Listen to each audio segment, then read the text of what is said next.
I hope that you are all being fabulous today. Welcome, welcome, welcome to the Patchwork Planet reunion special. That's right.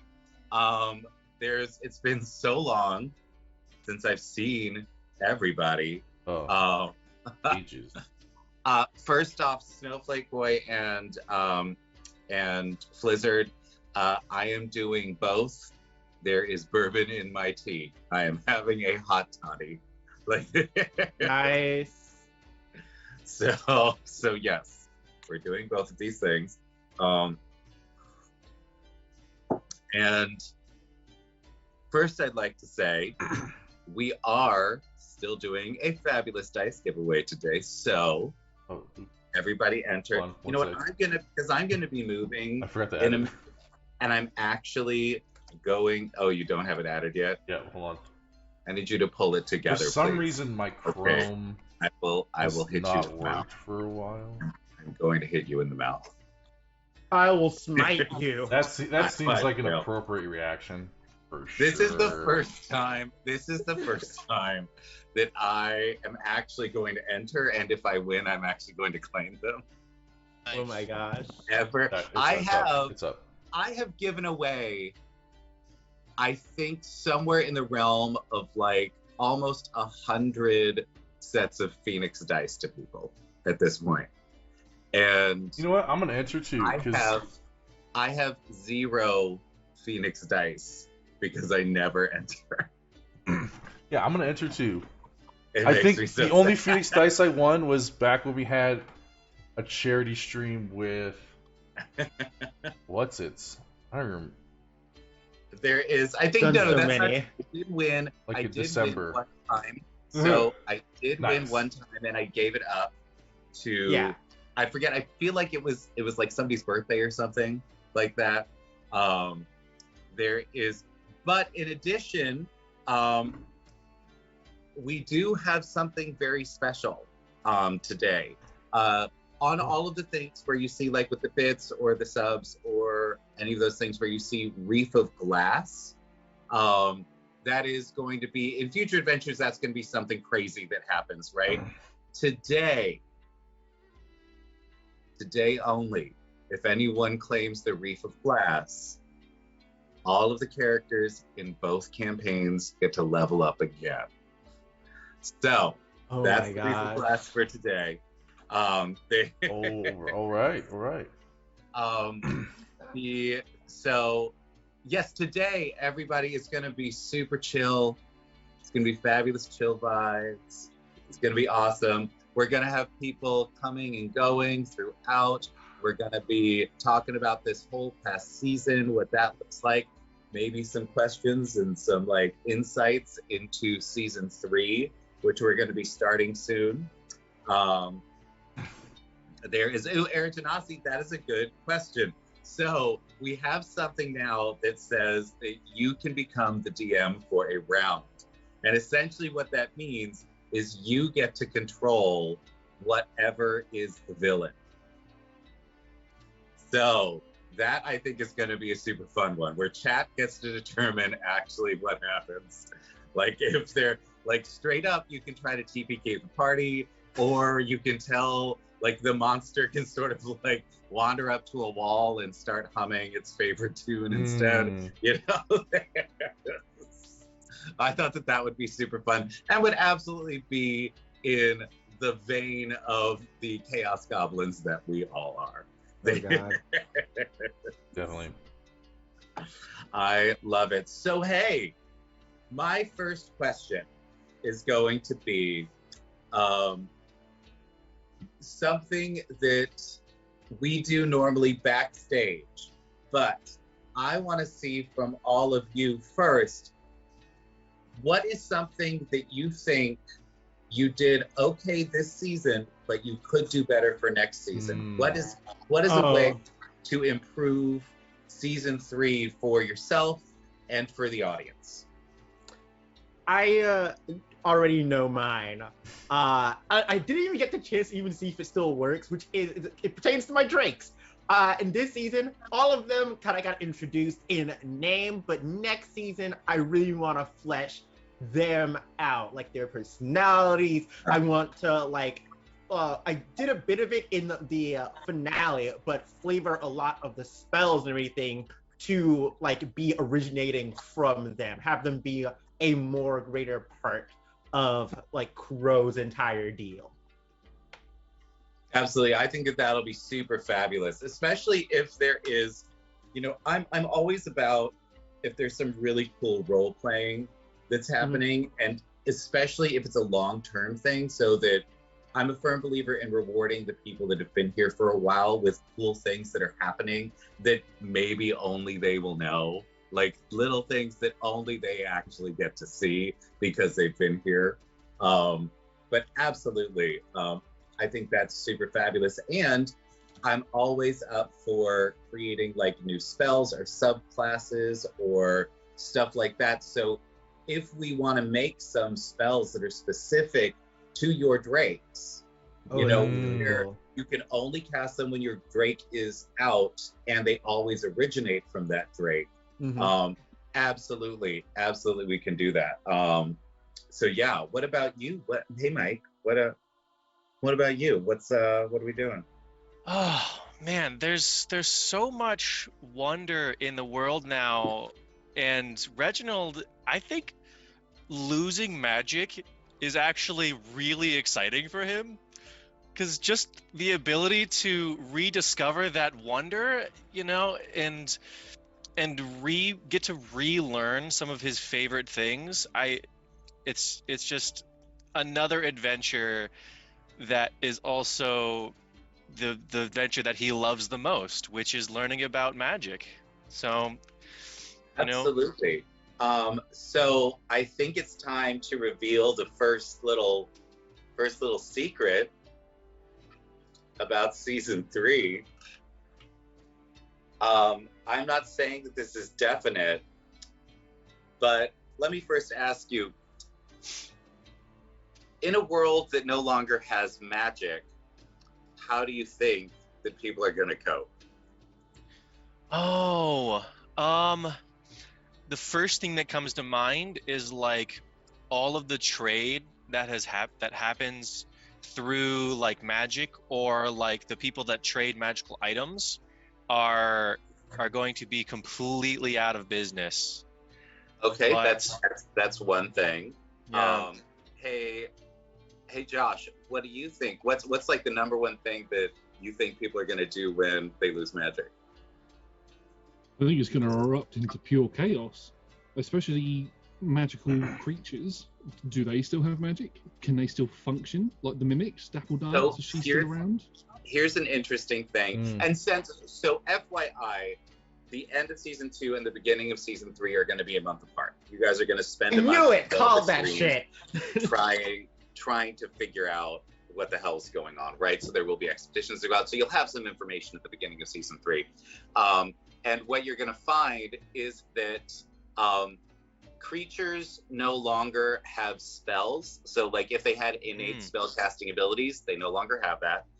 But the creatures themselves, if there are like innate things, then they still have those things. So like a dragon is still going to have their breath. They're just not going to be able to cast anything, right? And they're still incredibly big and strong. It's scary. Yes. All right. So utter chaos from you. Landa, what do you think? Well, I think magic? it really kind of depends on how much the world's changed since we started. Because when we started, the highest person, the strongest person with magic was like level 11, something along those lines. And I think that we had talked about how there was some like low level people that had maybe level 1 or 2, but on the whole, not a lot of people actually had all that much access to magic.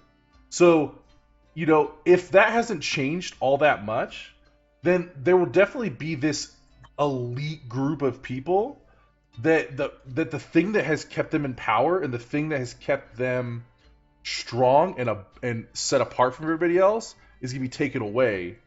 And so there's going to be this upper class that's kind of collapsing. So there'll be a lot of power vacuums happening. Yeah. Because most of if you think about, on this continent at least, like who the people in power were, it was all the people that had magic, right? So all of the merchant princes, except for I think 2, had magic. All of the rulers of Jar-Sayi had magic. You know, Oh, like Jersey's gonna be fucked. yeah, all of the ministers in Duopolis had magic. The Tritons had magic. In Valencia, like you had all kinds of magical people. Welcome to the stream, so- Bashir. Hey. Hello, yay! Yay. We are talking about what the world's going to be like without magic. So, what are your thoughts? The world just lost magic. What do you think is going to happen? Shark Week's either going to be a lot more boring or a lot more terrifying, depending on whether or not the turning into sharks has stopped. They might postpone Shark Week for a little bit, is my Yeah. guess. Just Oh paper my mache God. fins. They just paper mache them now. Oh my I god. would Oh, adore, no. oh my god, if that's the origination of a fabulous festival on the pirate island. Yeah. It's just more sad. It's more sad, and there's like sad drinking instead of You know happy what? drinking. Absolutely not. Absolutely No. not. It will still be a joyous and raucous situation where people yell "shark" and then throw people into the water. Oh, Absolutely. yeah. That's fair. That's Yes. fair. It's a vibe. 100%. I mean, It'll basically end up being like a Halloween Horror Night. People dressed up as sharks. Yeah. I feel like Yeah. I feel like there might be a whole thing where now, like, you go back to the island and people are just wearing like dorsal fins Yeah. as hats now. Like Yeah. the hats are now shaped like a giant dorsal. Oh my gosh, yes. Oh my Gotta god! make do. you have to like Absolutely. pin another fin on someone, and then like if they get a certain amount of fins, then they're a shark, and then you throw You them know what? overboard. You know what it's gonna be? It's gonna be the number of teeth that you have on your hat. Oh It's a yes.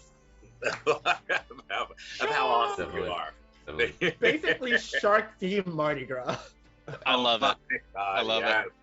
100%. Hey, so I want to know from Tyreek, what do you think is going to happen when the world is without magic? Well, we live in a real world where magic is not very prevalent, if existent at all. We still have motherfuckers who claim that they're magical. I see a lot of stickle salesmen taking up opportunity right now to actually be able to like peddle their definitely not magic as definitely legit magic. Who's gonna say it's not? You don't have to take magic no more. You can't tell if I'm lying. So, the thing that none of you mentioned, and I'm honestly surprised at it, is that when magic disappears from the world, the thing that replaces it is technology. Oh, right. Ooh. Jar-Sayi for the win. Let's go, Granny. So, Granny's gonna be in business. Yeah. I feel like Oh. Are we maybe heading towards there an might Eberron be series? a little bit of there might be a little steampunk. A tech Woo! revolution. Ooh, the Magic druids are tech. not gonna like that. Oh god. Oh god. Well, the druids are Absolutely. just hippies Eric now. Janasi absolutely brings up a fabulous point. If we think about like our technology, if our technology just disappeared, like the internet and phones and all of that just disappeared, Oh fuck. you know how devastating that would be to our society. What does Yeah. that look like? Yeah. You know, and I'm just thinking about a very specific thing, which is fire flower brandy. Ooh. People will no longer have resistances to these magical things that have already, like, it's not going to destroy things that that have like a magical essence from somewhere else. Like, if it's a magical item where the magical item is just its own thing, that magical item is no longer magical, right? But if it has a connection to something else that did retain its magic, like fire flowers are magical flowers, but they are also biological entities. And so they absolutely are going to retain some of their magic. Would that be the same way of magical races? Like we don't have furbolgs, but that's the first example I can think of in terms of their So it's inherent that. magic. So magical races are just going to be the same as magical creatures, where it's like they are going to lose their spells, Gotcha. but they're going to retain their other abilities. So But you I'm just stay thinking, like, if you Drink a shot of Fireflower brandy now, your head might legitimately explode. It's just, at least a couple of people are going to learn that the hard way. Oh, absolutely. I do want to know, my question is, how does this magic shift affect druids, because they get their magic from nature?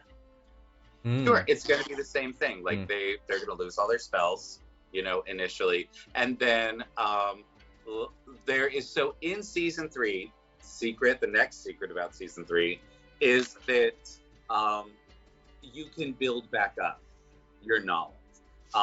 From a mechanical standpoint and like a player DM standpoint, I don't want to rob you of all of your skills, but from a storytelling perspective, it also is essentially, like, this is post-apocalyptic for most people.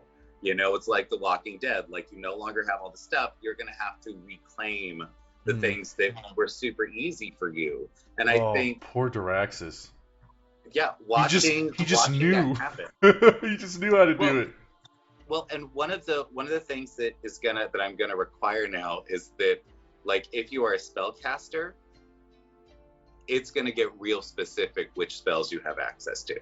You are going to have to, like, role play the shit out of that to really work to get these spells back that you really want, and they have to be connected to you in some way. It's going to be, we've just gone from an extremely high magic world, because it was a very high magic world. There were magic. It did get up there, yeah, for sure. There's to a very low magic world. So now you are working through it to get the stuff back that you want.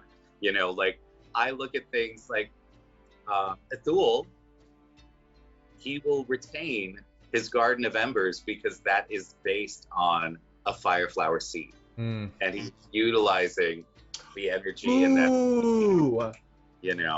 Like, Kyle, I just realized that you have done something, like, you've made something true that I absolutely adore, and I've always tried to make work in my own campaigns, with the fact that now, like, material components fucking matter. Yeah. Like, if the only things that retain power are things that are, like, biologically magical, going out and finding these things that have some essence in them becomes so guess what? We're getting back to our roots, because Hunter's Harvest was literally created as a group to go and hunt down magical components from different creatures. That was their job, was to go and essentially defeat creatures and harvest them. Yeah. I'm just saying, that whole entire haul that Crow has of Phoenix bits, very useful right now. Well, don't forget, you also have B&B Baubles, which none of you have ever walked into, which is a whole, 2 of the previous players, myself included, there are 2 dwarves that own a store called B&B Baubles. There's B&B Baubles in Delver's Dream. There's also one in Splinter's Point, and there's one in Walking Spiral. And they still go out and collect, like, their job is to go out and hunt down things and collect things. So there's a whole store that literally has, like, animal parts for you to go and look at. They're very expensive, but they still owe us Astral Dreadnought armor from when we visited them last time.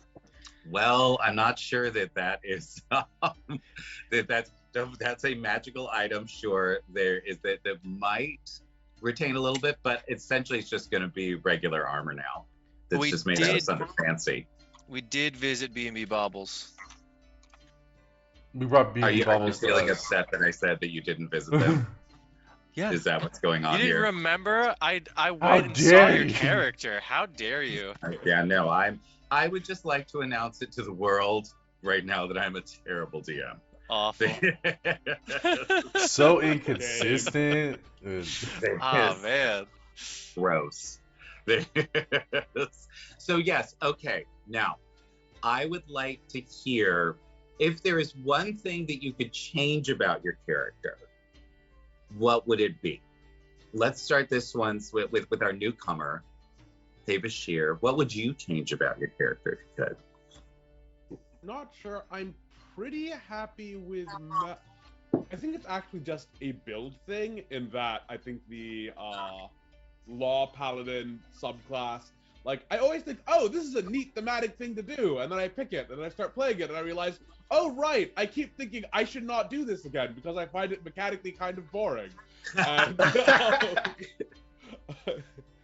Absolutely. And then I do it again later because I forgot it, and I'm like, thematically, this is neat. I love that. That's in so many times when I'm playing as a character, that is absolutely what happens to me. Is I'm just like, ooh, this is really cool, and I'm gonna take this because this totally works thematically, and this is amazing.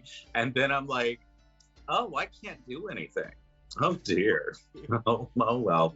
I would like to say somehow we're at 21 viewers right now. Thank you for joining us. There is a hit exclamation point raffle to get you some fabulous Phoenix dice, because they're fabulous and you should have Phoenix dice. And there is a special thing that we are doing today. If you see on any of the things in the about section about like bits or anything like that, if anybody claims the Reef of Glass today, I will level up every single one of the characters in both campaigns an extra time. So that is the special Reef of Glass bonus today. There is now. What about you, Shadane? What are you? What's one thing that you would change? I have one that is like also similarly mechanical based. It is going kind of the necromancy wizard. It made so much sense for Crow because like a large part of his like backstory and everything, and his motivation is finding out more, reclaiming the history and heritage of the orcs, who were the like purveyors of the undead back in Non-Ked before everything went to shit. And so that was like a very like important aspect of him. But with the fact that we're going up against undead, with the fact that like undead throughout all the rest of the world was a very touchy no subject, it kind of made it so that I was less inclined to ever dabble in undeath, except in like the presence of Ingress, which were awesome like scenes. I got to actually explore that aspect of himself. And so like the more we went on, the more that thread kind of got lost. And it was like which feeds to the second one, which is him being transformed into a like a dragonborn, just also added another mire of distance between his orcish past and the things that he's been getting up to, and just kind of like so now it kind of like ends up in a situation where he has to like constantly like, I am indeed an orc, I just look like this right now. There's an orc's heart beats in the chest of this dragonborn. Absolutely. So yeah. So I have an idea of how to maybe work with that. We'll get into it. Well, what about you, Mike? What's something that you would change? Oh, you know, Reginald, I think where he's going to go now is, now that he's seen all of these things and he's really kind of internalized all the things that Kilnasi was saying, is just like about the gods and everything, is he's really going to lean more into his own faith. Mm-hmm. and that's going to show in him taking mechanically, I guess, taking more levels in cleric, but really trying to find out what that means to him, what faith in a higher divine power means to him. So I really want to explore that with him in the future, in this next season. Absolutely. And what about Josh? What's something that you want to change about your character?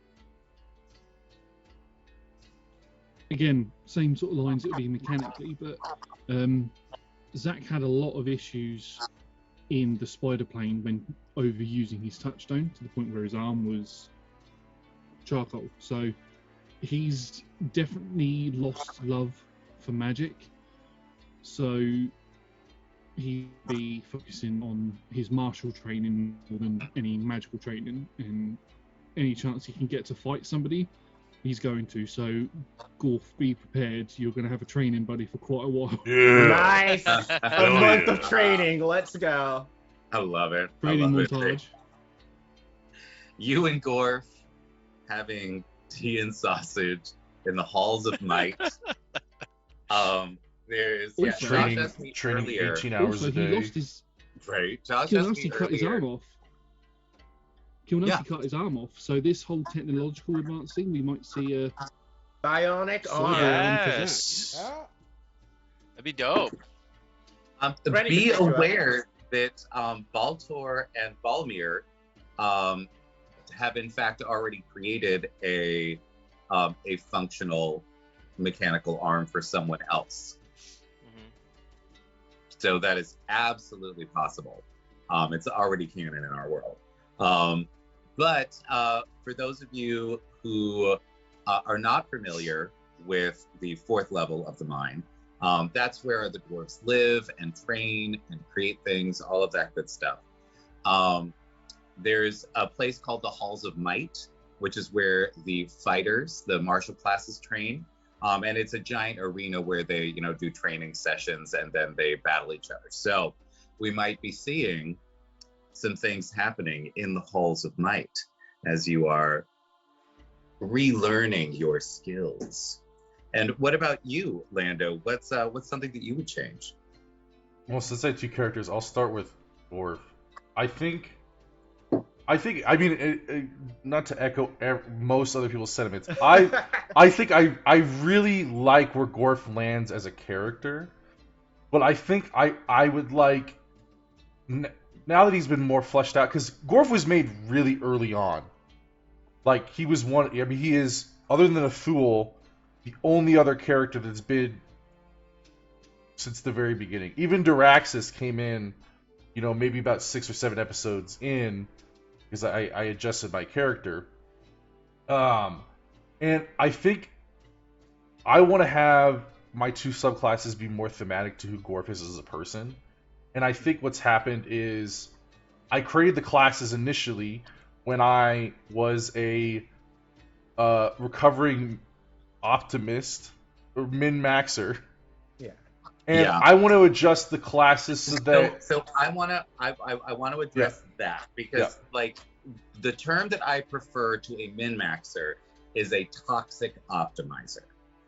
And what that is it's somebody who, like, everything comes second to them being able to be the hero every single second of every single episode, right? 100%, It is- 100%. Everything has to work perfectly together, and I do think Gorf does have.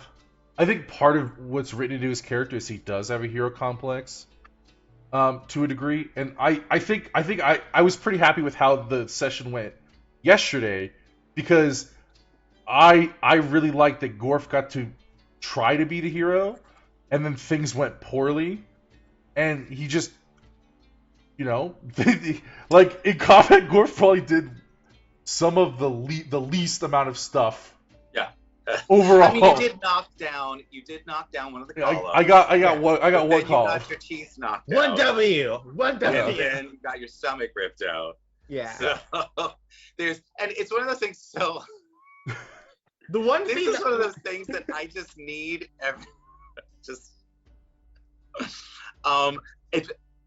I definitely feel like sometimes I will sort of give people hints as to, like, hey, here's a really cool thing that you could do. And because I gave the hint, then no one wants to do it. And one of the things was, we talked about, like, how Gorf's touchstone, if he hurts himself to the point that he has, like, if he sacrifices half of his hit points, he then gets turned into this giant undead skeleton. And we also talked about the fact that, like, if he takes, like, that much damage, then thematically for the story, he can absolutely, like, turn into this giant I know monster. exactly what happened there. When the moment that the thing went in his mouth and it got eaten, I was gonna do that, but you know, my turn was ended, and I was like, okay, you know, that's fine. We'll come back around.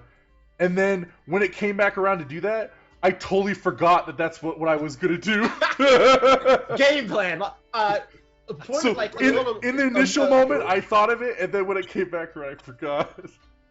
A message of advice from one player to another. I have a second computer here, whose whole entire purpose is to take notes and everything, so I know what I'm doing next turn. I have 3 screens, and I still don't have enough for everything I want to have. Yeah. And then for Diraxis, thing I would change about Diraxis, I want him to be more. I know he's already fairly chaotic, but I want him to be more chaotic.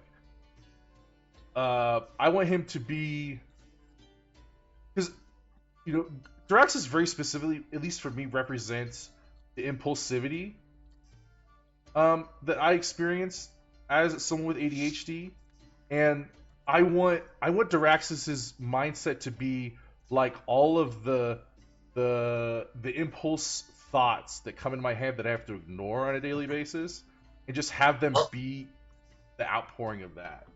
So I've been thinking about that, and especially Diraxis's wild magic. Now that magic is gone,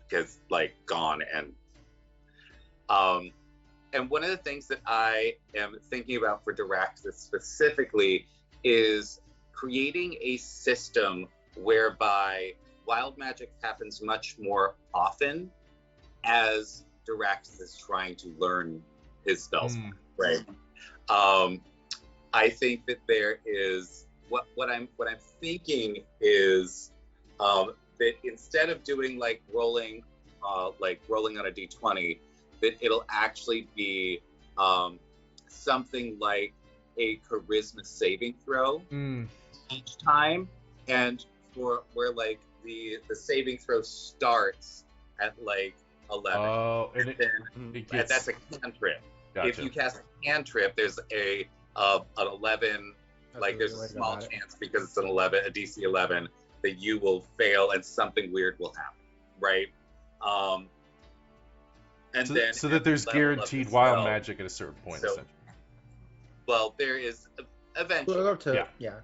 There is, but there technically there would not be guaranteed, because once you get to 9th level, if you're casting 9th level spell, the DC would be 21. So there's always a chance that you won't, but like you are going to have to make some real choices about.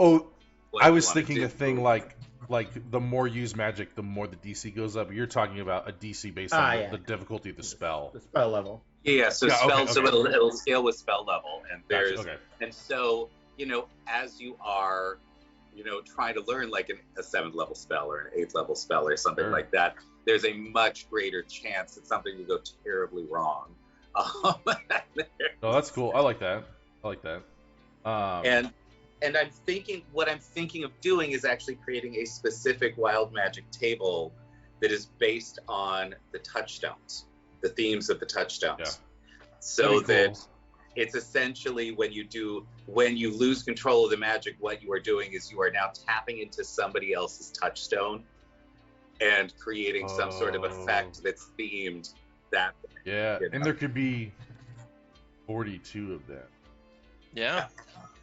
I mean, I would probably do 20. Yeah, that makes sense. Like, so then you can just roll the d20 and see which of the touchstones.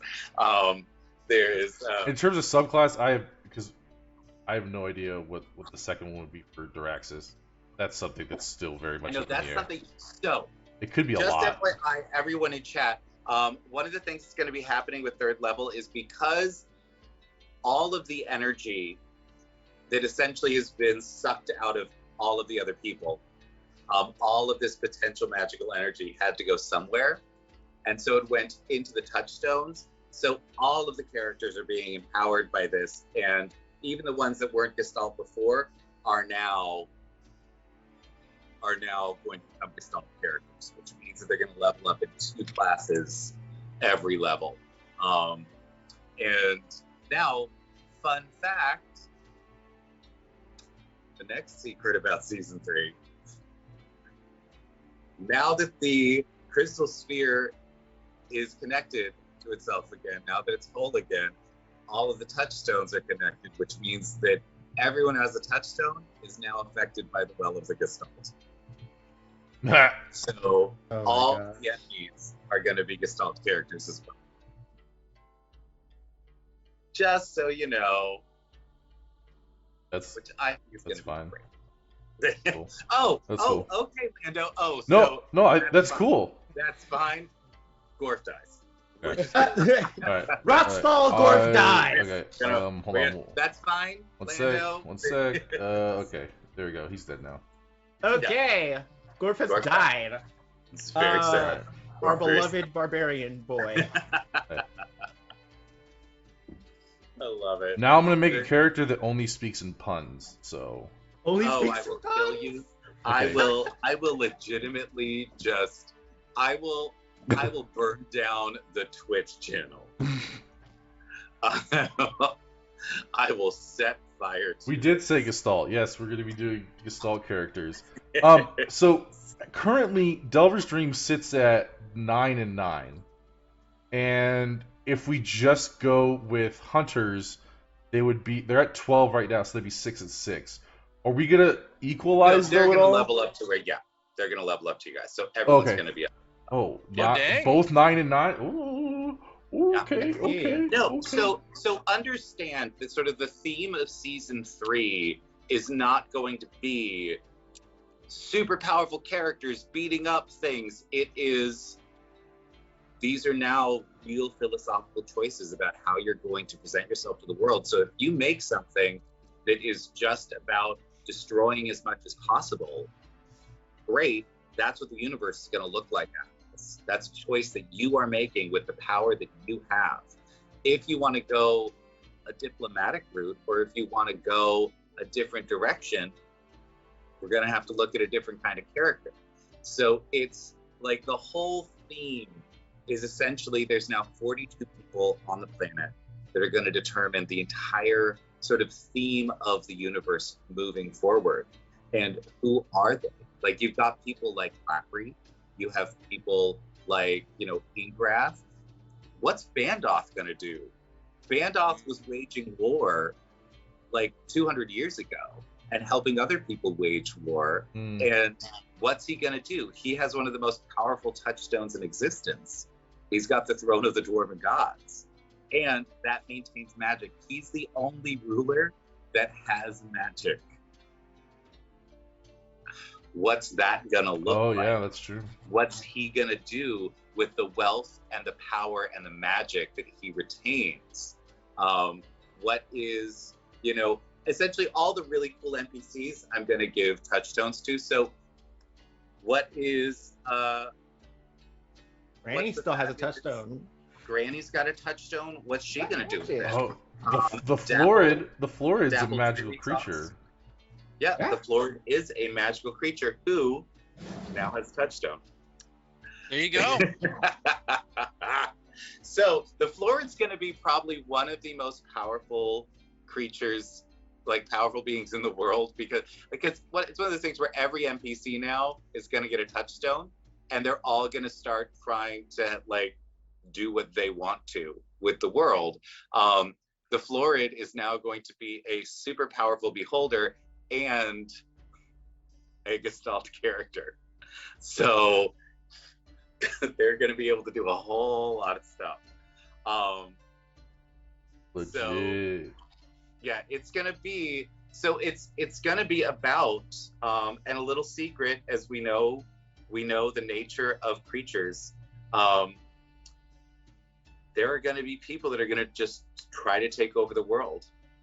They have the power now to do that, and they've got whatever reasons they have for it. There are going to be people that are going to try to stop them. There are going to be people that are going to try to remove themselves, try to escape. There's, what does this look like?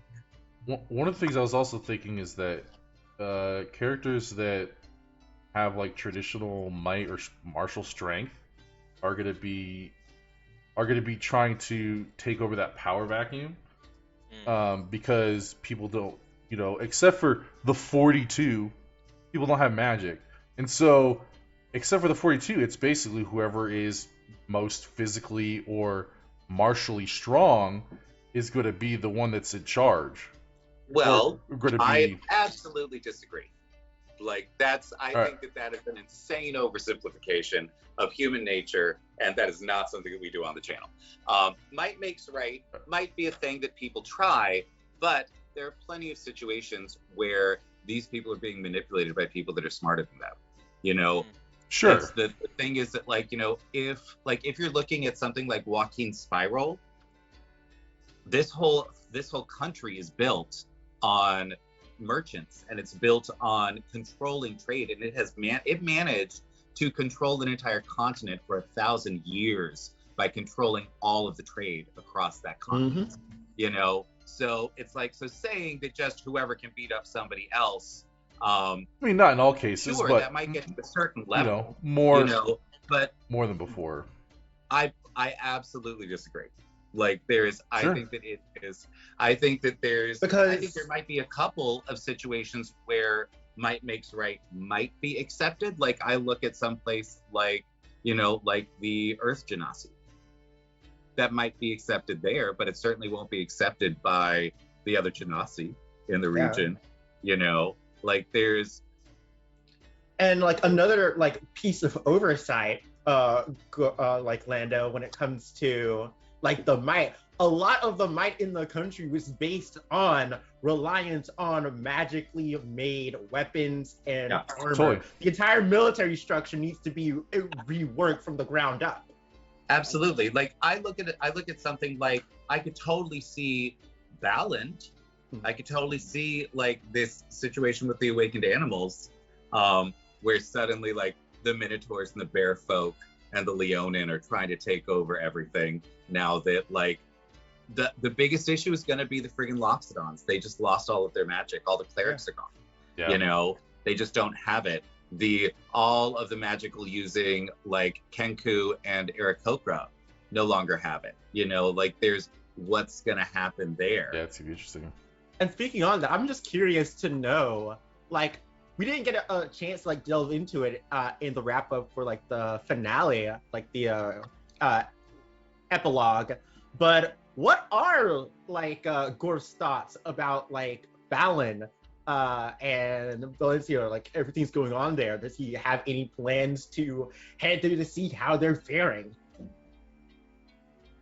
That's a great question. It's definitely something I'm gonna have to explore as Gorf in this month that we're off, and figure out what's going on. Yeah, I personally, the thing that I'm really curious about when it comes to Valand actually is the sort of de facto rulers right now are the mouse folk. Yeah. Yes. And what's gonna happen, because the mouse folk also control all of the food. There's nowhere else on the continent that can grow as much food as the fields around Valencia. So what are they gonna do? Is there gonna be a situation where like their bear folk are running down into the blanket to go and eat all the mouse folk? Like, is there like, what's happening there? I just like to note, like, the god of survival, Thra, is looking at the situation and is like applauding Wisdom, just like, yes, this is everything I could have loved. You did it, Wisdom. Hi, Mac. Hey. Yeah, I think that, so it's one of the things is I'm never gonna go the route which is, this is the trope. Like, I always want, we can start there, but I never want it to be a situation, and this is just me being a total asshole about it, just to, like, this is my contrarian nature. I don't want anybody to be able to figure out the end before we get there. Like, I want to be dropping hints for a whole season and have everybody still go, oh my God, why didn't we see it? Oh my God, what's happening?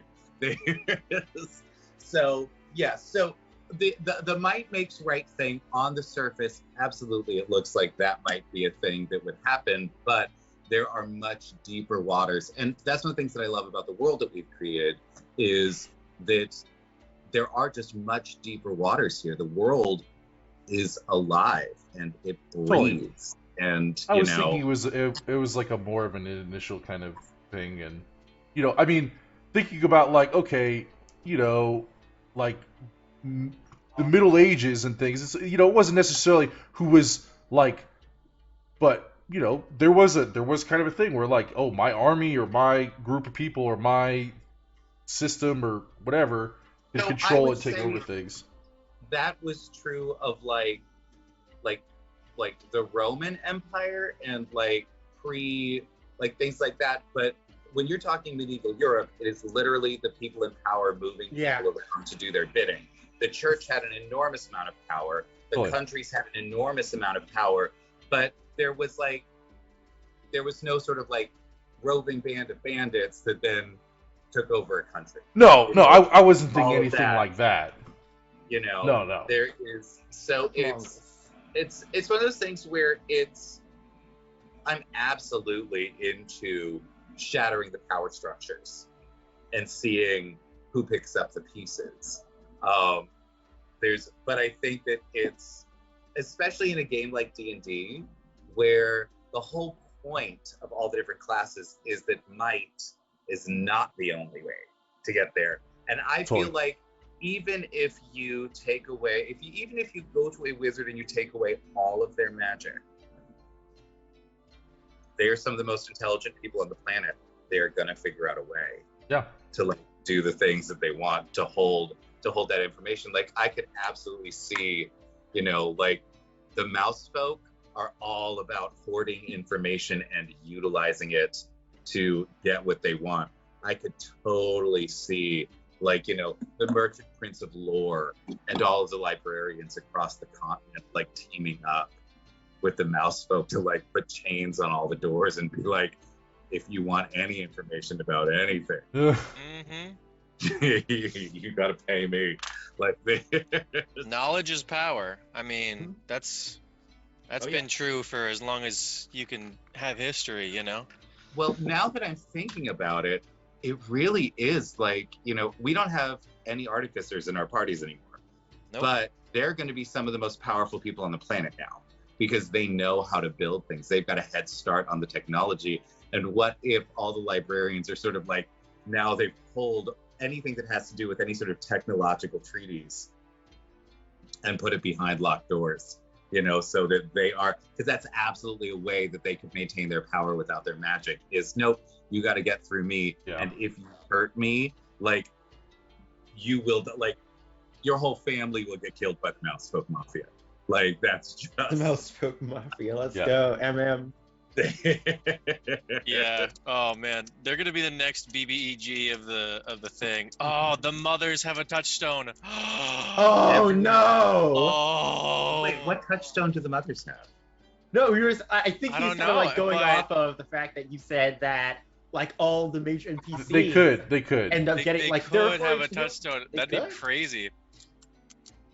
I mean, they might get a touchstone, but I don't. That's one of those where I don't see the need for it because they already have an enormous amount of power. And what is this? What does this power struggle look like? I'm so excited to really explore what that looks like. Like I feel like Jarsai is gonna just go straight up chaos. Did it fall out of the sky? No. Okay. Because the air elemental Tempest is a touchstone, so it's retaining its magic. That makes sense. Yeah, very specifically, I wanted to make sure that there wasn't like a situation where there was absolute devastation, because I also feel like that's sort of too easy a storyline, where if all season 3 was cleaning up the mess, then that's not super interesting, I want to make sure that that there's fun stuff that's coming, but is still interesting. There are some things that I'm not going to tell you today about the 3rd season. And I just cannot wait for you all to try certain things and to do certain things. It's going to be so much fun. Oh my gosh. There is now, I want to know, what questions do you have about season 3? So you mentioned that obviously our actions and the things we're going to be doing are going to shape the world. I'm curious, because you kind of hinted at it, but I'm not sure if that's what you meant. Like, the way that we build our characters will influence the world? Is that... So the build of your character isn't going to influence the world. Okay. The reason that we're going to get to rebuild the characters is because so much energy has been pushed into your characters. No, that totally makes sense. Yeah. I was just curious, because I'm like, well, Gorf isn't going to probably lean towards being a diplomatically built character, but he also doesn't just wanted destruction for wanted destruction's sake. Absolutely. There has to be a purpose behind it. So I was like, well, okay, that makes sense. There also might be, this is where the really interesting philosophical questions are going to start coming in. What if there is somebody that is using their touchstone to do incredible damage? Do you go and take them out? Do you try to sequester them? Do you try, what do you do? Because any violence that you do is going to become, a flavor in the future history of the world. But if you don't do anything, then that destruction, that violence becomes a flavor in the universe. So it's more about the actions that the wielders of the touchstone do, rather than because in my head it was like, oh, it's like, there's a year and there's like a countdown, and at the end of the year everyone contributes their own ideas. Nope. Okay. Nope. It is all of the actions that you take over the course of 1 year. Mm-hmm. The things Gotcha, that okay. are going to dictate what the universe looks like. That makes sense. Essentially what it is what if you as a character got to decide what the universe looks like? Through our actions. But you had to prove through your action. I see, okay. That you were that person. Anybody can say, I'm a good person. Totally. But I'm a good person. but what happens when you have to prove whether or not you are a good person, and what makes you a good person? And each character and each NPC is going to have to determine those things on their own. Absolutely. Kilnasi has already stated that her goals are to eradicate the gods. She doesn't want anyone to have control over anything. What does that look like? Is she going to go and tear down every single temple? Is she going to use her armies to kill anyone who's a cleric? What does this look like? So yeah, it's definitely going to get a little to be fair, Gorf's not a big fan of the gods either. Sure. I don't think his methods aren't going to be as extreme as Kilnasi's, but is Gorf gonna team up with Kilnasi? I was honestly not. Is that an option? Her methods are not something that Gorf would. For Gorf, the ends don't justify the means in that case.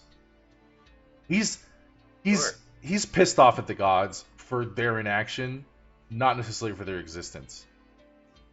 Absolutely, 100%. Mm-hmm. There's what about you, Mike? What's a question that you have about season 3? Oh man, I don't know.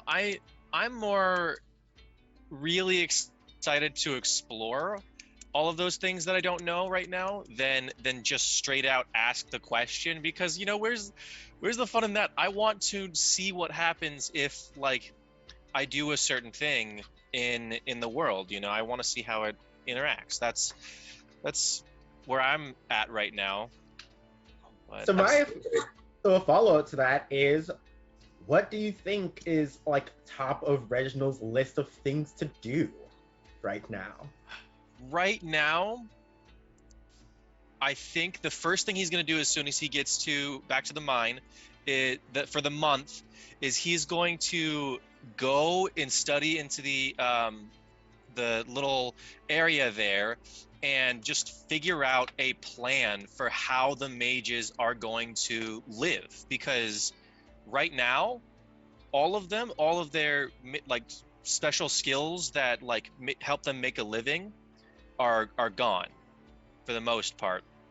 So just setting up some kind of safety net for them and helping them, you know, find something to do with their lives is going to be what Reginald's going to be doing for the month.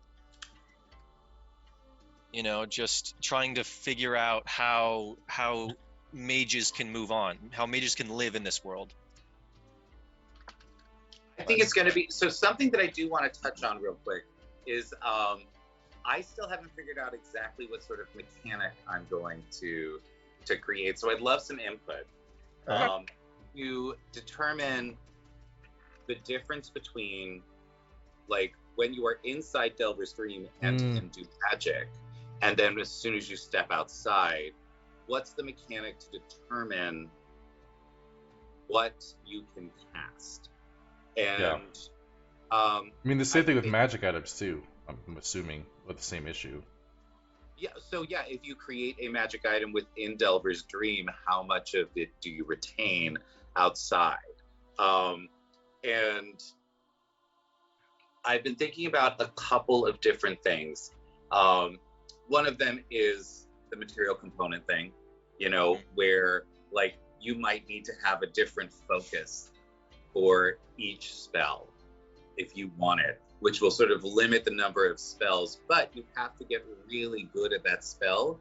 And then something that I love is when people develop the next level of a spell based on a previous spell. Like the example that I use is that, you know, Firebolt probably led to Fireball. You know, it was probably Firebolt, Scorching Ray, Fireball.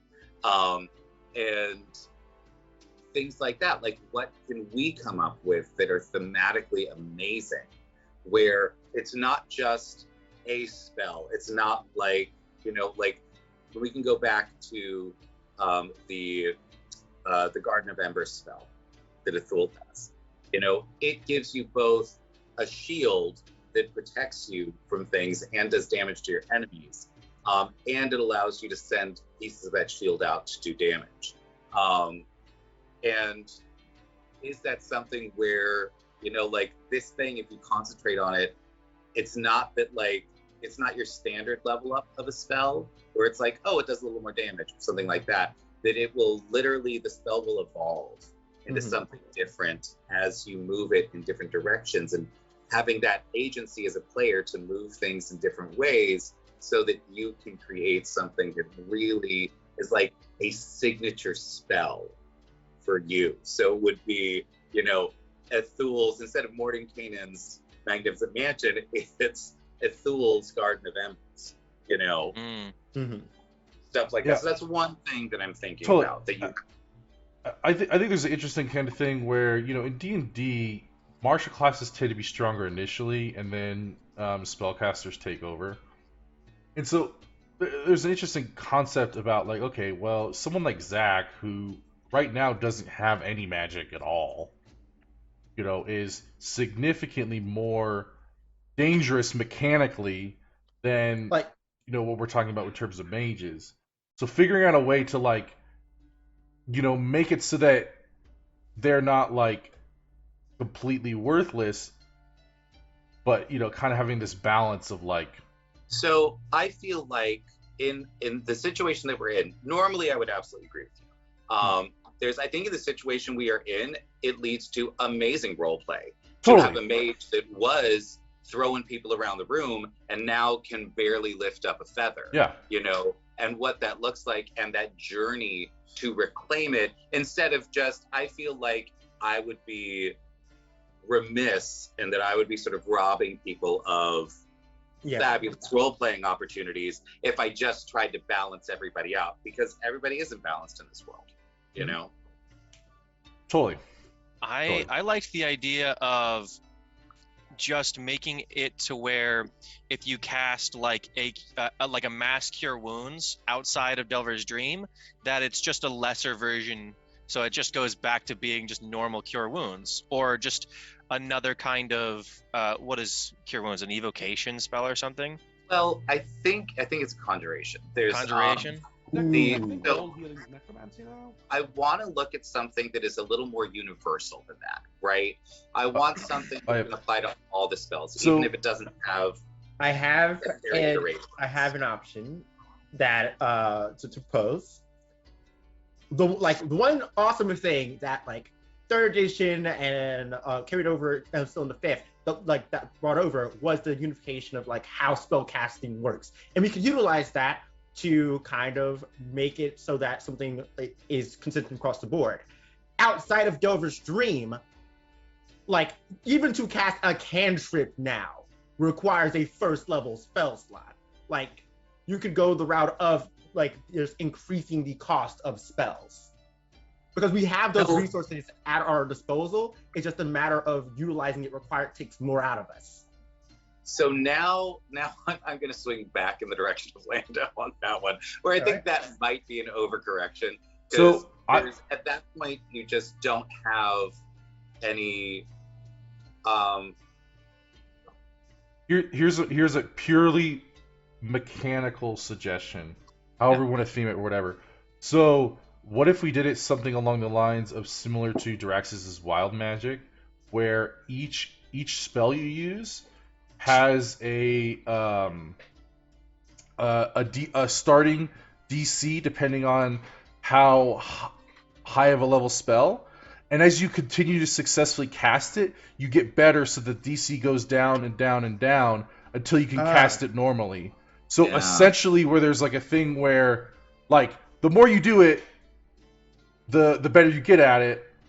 You know, it wouldn't mean you have to keep track of where each spell is at in terms of the DC, but and then if they fail, maybe it could go up, and then like at a certain threshold, it goes away or something along those lines. I feel like what would happen there would be somebody like I like that mechanic, and I honestly think that it would work well if you are now sort of limiting things a little bit more, you know. And there's you know what, I have an idea, but yes, Shadane, you were.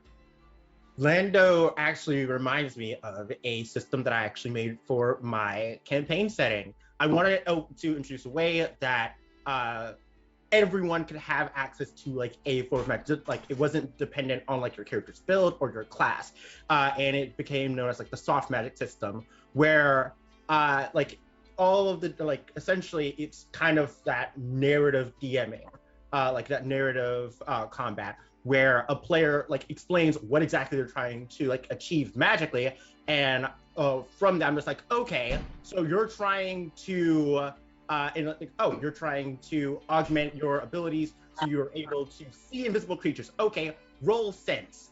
In which case they would end up adding a couple of like values and everything based on their level, their modifier in wisdom, plus something called an adept bonus, which is the more you utilize a certain kind of magic, the better you are at fulfilling it. But it only ends up increasing like one when you succeed, and the increase only is felt after you take a long rest. So introducing something like an adept bonus to like spells or perhaps like different schools of magic might. That's what I was thinking. What I was thinking is keeping track of every single spell, I think, would be difficult. Totally. Yeah. But if you had a situation where each different school of magic that you're utilizing I like that. would increase that. And maybe it goes down slower. Well, and I think what I might do is I might reintroduce a mechanic from 3.5, which was if you chose a specialty school of magic in 3.5, you lost access to at least one other school of magic that was sort of opposed to it. And it could absolutely be that, like, you know, I forget which one it is. I think it was like if you chose evocation, you couldn't use conjuration, you know, and if you like, you could just literally never learn a conjuration spell.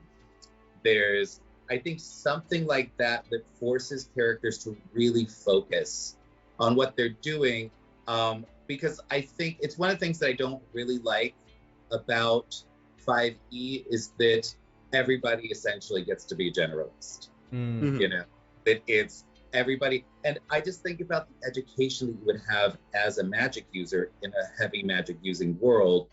Everyone would be a specialist, the same way that like there are very few generalist doctors in our world. Like everybody has to focus on a special, like you have to choose your specialty early in your career, in your education, and make that choice and then dedicate yourself to that in order to learn enough about that particular thing, because there is a huge difference between, you know, casting a divination spell and conjuring an animal. Totally. You know, maybe potentially instead of just locking it off, what if there was like, hey, you know, you start out, if you pick like evocation, you start out with a lower DC and that slowly goes down, and the opposite one starts at higher. So eventually they can, if they put a lot of effort into it. So I think what I want to do here is, because we're sort of creating that blank slate, is I don't want to give people like too much access to things yet.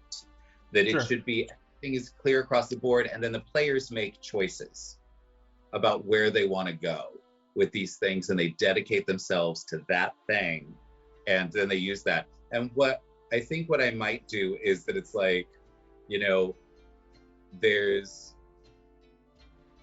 do something where like you can only lower like one school of magic all the way down, and then the next school of magic is one level up, and like all that kind of stuff, so that eventually there comes a point where like there's a school of magic somewhere that like you just can't utilize. Like you can only choose from a couple of different ones, and you have to focus on that. And I think that'll each different type has a different DC depending on how you've used it. Okay, that makes sense, but, and I don't mean to like maybe potentially nerf my own character. You shut your whore mouth. Reginald is a scribe wizard, so how would that work for them? Would they just not be able to use magic without first making a magical scroll for it, or?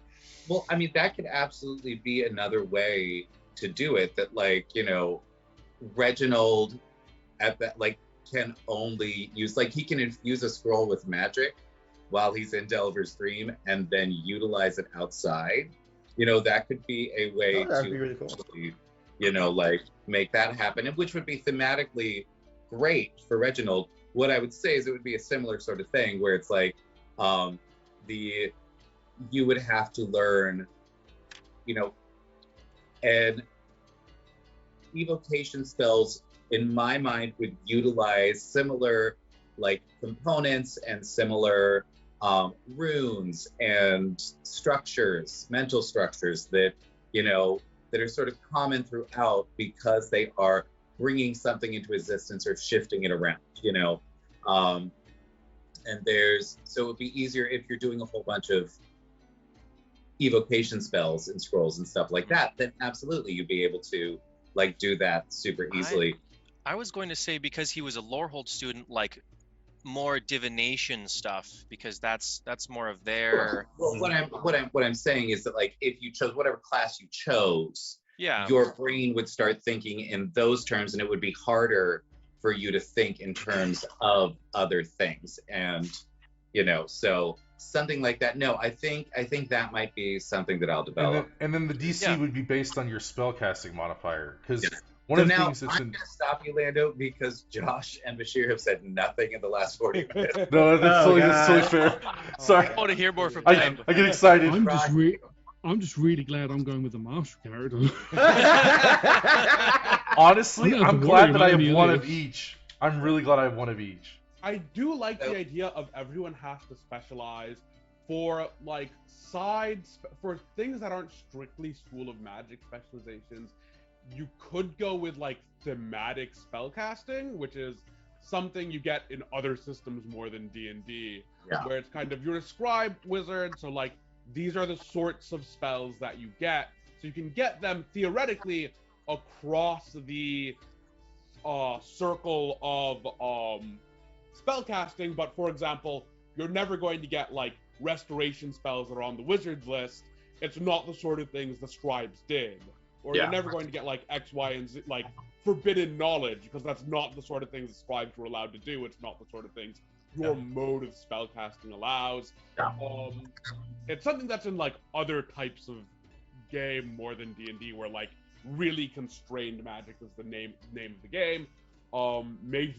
Mage from World of Darkness is kind of Right. what I'm thinking of Well, there, where it's like you have a paradigm if you're not a school specialist.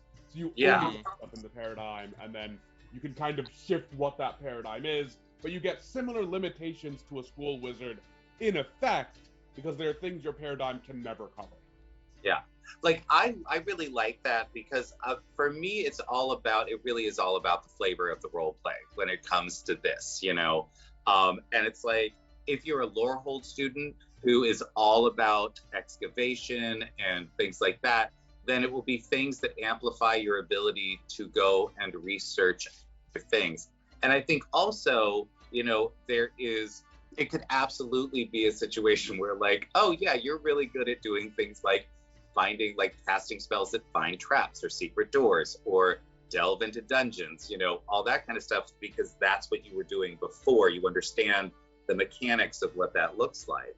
I think that'll be really fabulous. But then also being able to understand things that you find, because there are definitely places, like there's the prison that came from the time before the War of the Gods, there is the necropolis in Nanked, and who knows what other places there are in the world where a Lorehold student might be able to find, for example, maybe something that has a tie to a time like before the shattering of the sphere. And what does that look like, you know? And maybe even the ability to harness more powerful things, like harness like magical items and weapons, you know, or maintain their power outside of Delver's Dream, things like that. So. There is a magical item called the scroll of the Nether, or the Nether scroll, or something like that, which like the other lore is like it's all magical theory. Yeah, you're gonna bring some Skyrim into No. Like a Minecraft thing. No, Nether is a Minecraft thing, definitely. But but what it's supposed to do is like, it's supposed to be like all magical theory from the time where magic started. So I mean, if Reginald would like research a time like that, like, and find out the bare bones of like magical runes, like where it began, because even when we were on the island and we were seeing the hags that were using that arcane origin rune, like I think that's where his research. Well, that's absolutely, like, it could very well be that like you like in order to cast your spells you have to create a rune for like that sort of school of magic, or for that theme, you know. There's absolutely Would a theme? I'd love that. That'd be dope. Would a theme be something like, because Draxus is almost exclusively a utility caster? Would that be like a theme where it's just like you change things? Utility wouldn't be a theme. You could do like a school of magic, but I'm thinking more like an easy one is an elemental theme, like anything that has to do with fire. Sure, no, that's easy theme. That makes sense. For utility caster, it might be like anything that protects people. Okay, so it'd be a little more narrow. Okay. Of everything that, like, you know, enhances a person in some way, you know, that there's, you know, because what I would want is, because the whole world that we've created is all about stepping away from mechanics and moving into the story. No, that makes sense. So it would be like, you know, and for me, the sort of storytelling part of that would be, oh, I understand how the body works. So I can amplify their speed, or I can amplify, like I can make their tendons more taut so that they react faster to things, like I can, just things like that. Or I understand how to, like all protection spells, essentially, if you wanted to, could be about inertia and understanding that one fundamental concept of the universe. Like mage armor is just an inertia dampener. Interesting. Things like that. Draxus really likes turning people into animals, so that's definitely going to be a theme for sure. Yeah, you could be like a biomage, for example, where you do spells. You're good at learning and using spells that revolve around messing with biology specifically. Yeah, or like haste, or like whatever kind of like amplifying other people. Yeah, but it could also would be out of paradigm, for example. Yeah, it could also be that, like, instead of you casting haste, what you do is like you give someone rabbit legs. Oh fuck! That's so cool. Yes. You did. Yes, a biomancer. Yeah, just so things like that where you like that so much. Alter something, and especially as a bear folk or as somebody coming from that realm, like I feel like you would really understand it. Oh, we're talking about Durax. Yeah, we're talking about honestly, Gorf's gonna probably ditch magic completely. That's fair. It's just more trouble than it's worth at this point. I've cast like 4 spells as Gorf. Yeah. So one of the things that I'm really curious about too is so we're only going to allow in any given group each person to be one class, right? Like, so you can't double up on classes. So here we've got, we don't have a Thule, so we don't have the whole Delver's Dream crew, but what are the classes that you are thinking about? The only thing I would say is maybe be like, because there would be 4 people total. And how many D&D classes are there? 12? I think there's like 12. Okay. Something like that. I mean, I don't know. Honestly, I'm mostly sad because I wanted to be Barbarian Bros with Zach as Gorf. So there's 13. So there's plenty of variation to be had. Which means that we could still have 6 characters in each party if we wanted to, and everybody would be fine. People, if we added people, they would just have to kind of adjust. Yeah, no, I will just say, like, if we add people to the party, I will straight up be like, you cannot be these classes. Like, these are 8 classes you cannot be. You have to choose 2 of the others. Would it be a case of that you say each person has their primary class? So, for example, Zach is a barbarian, but he's also a fighter. But then that means that somebody else could have their primary class as a fighter, but they can't double up as fighter barbarian. No, because honestly, the reason I'm doing that is because very specifically everybody chose to be a fucking paladin. How about we just say no one be's a paladin? We had at one point, didn't we have 3 paladins? Yes. In the fucking group. Yes, I mean, I remember when we first did Gestalt, we said we could only have 2 of any class, and Jax was a paladin barbarian, and Athul was a paladin sorcerer. Yeah. The only pushback I'd have on that is some subclasses are so, like, for fighter example, having a fighter, the subclasses change it so much that it's not even like remotely similar at all. I don't understand what that. Well, I was saying that, like, I mean, again, it's your game, you're having to DM, but saying that, hey, you can't be 2 of the same classes at all, it might not be necessary to accomplish what you're trying to do. Do you believe that the players in both of these groups are not creative enough to deal? Not what I'm saying at all. Not what I'm saying at all. That's the accusation, rather than like, it's not necessary for so for example, if we have too many paladins, what is a reasonably common problem in Gestalts, Paladin's a big, like, Yeah. class to pick in. It may be worth putting in limitations on specific classes, but for example, both Zach and Gorf have Barbarian as a big part of their identity, and it isn't a huge issue to have 2 Barbarians. Like, that's not necessarily That's kind of what I was a problem saying. with pre-existing characters, whereas, like, for new characters, definitely. For, like, if there's a specific problem with a class getting stacked over and over again, like Paladin, which has all these auras and the like, or like Bard, Sure. which can get some really weird versatility issues and combination issues. The thing that I will, so what this is there's, because Gorf wants to switch over, it becomes a problem. It wasn't a problem initially. Yeah. But because No, Gorf wants to switch over, I'm interested it in creates an changing. issue.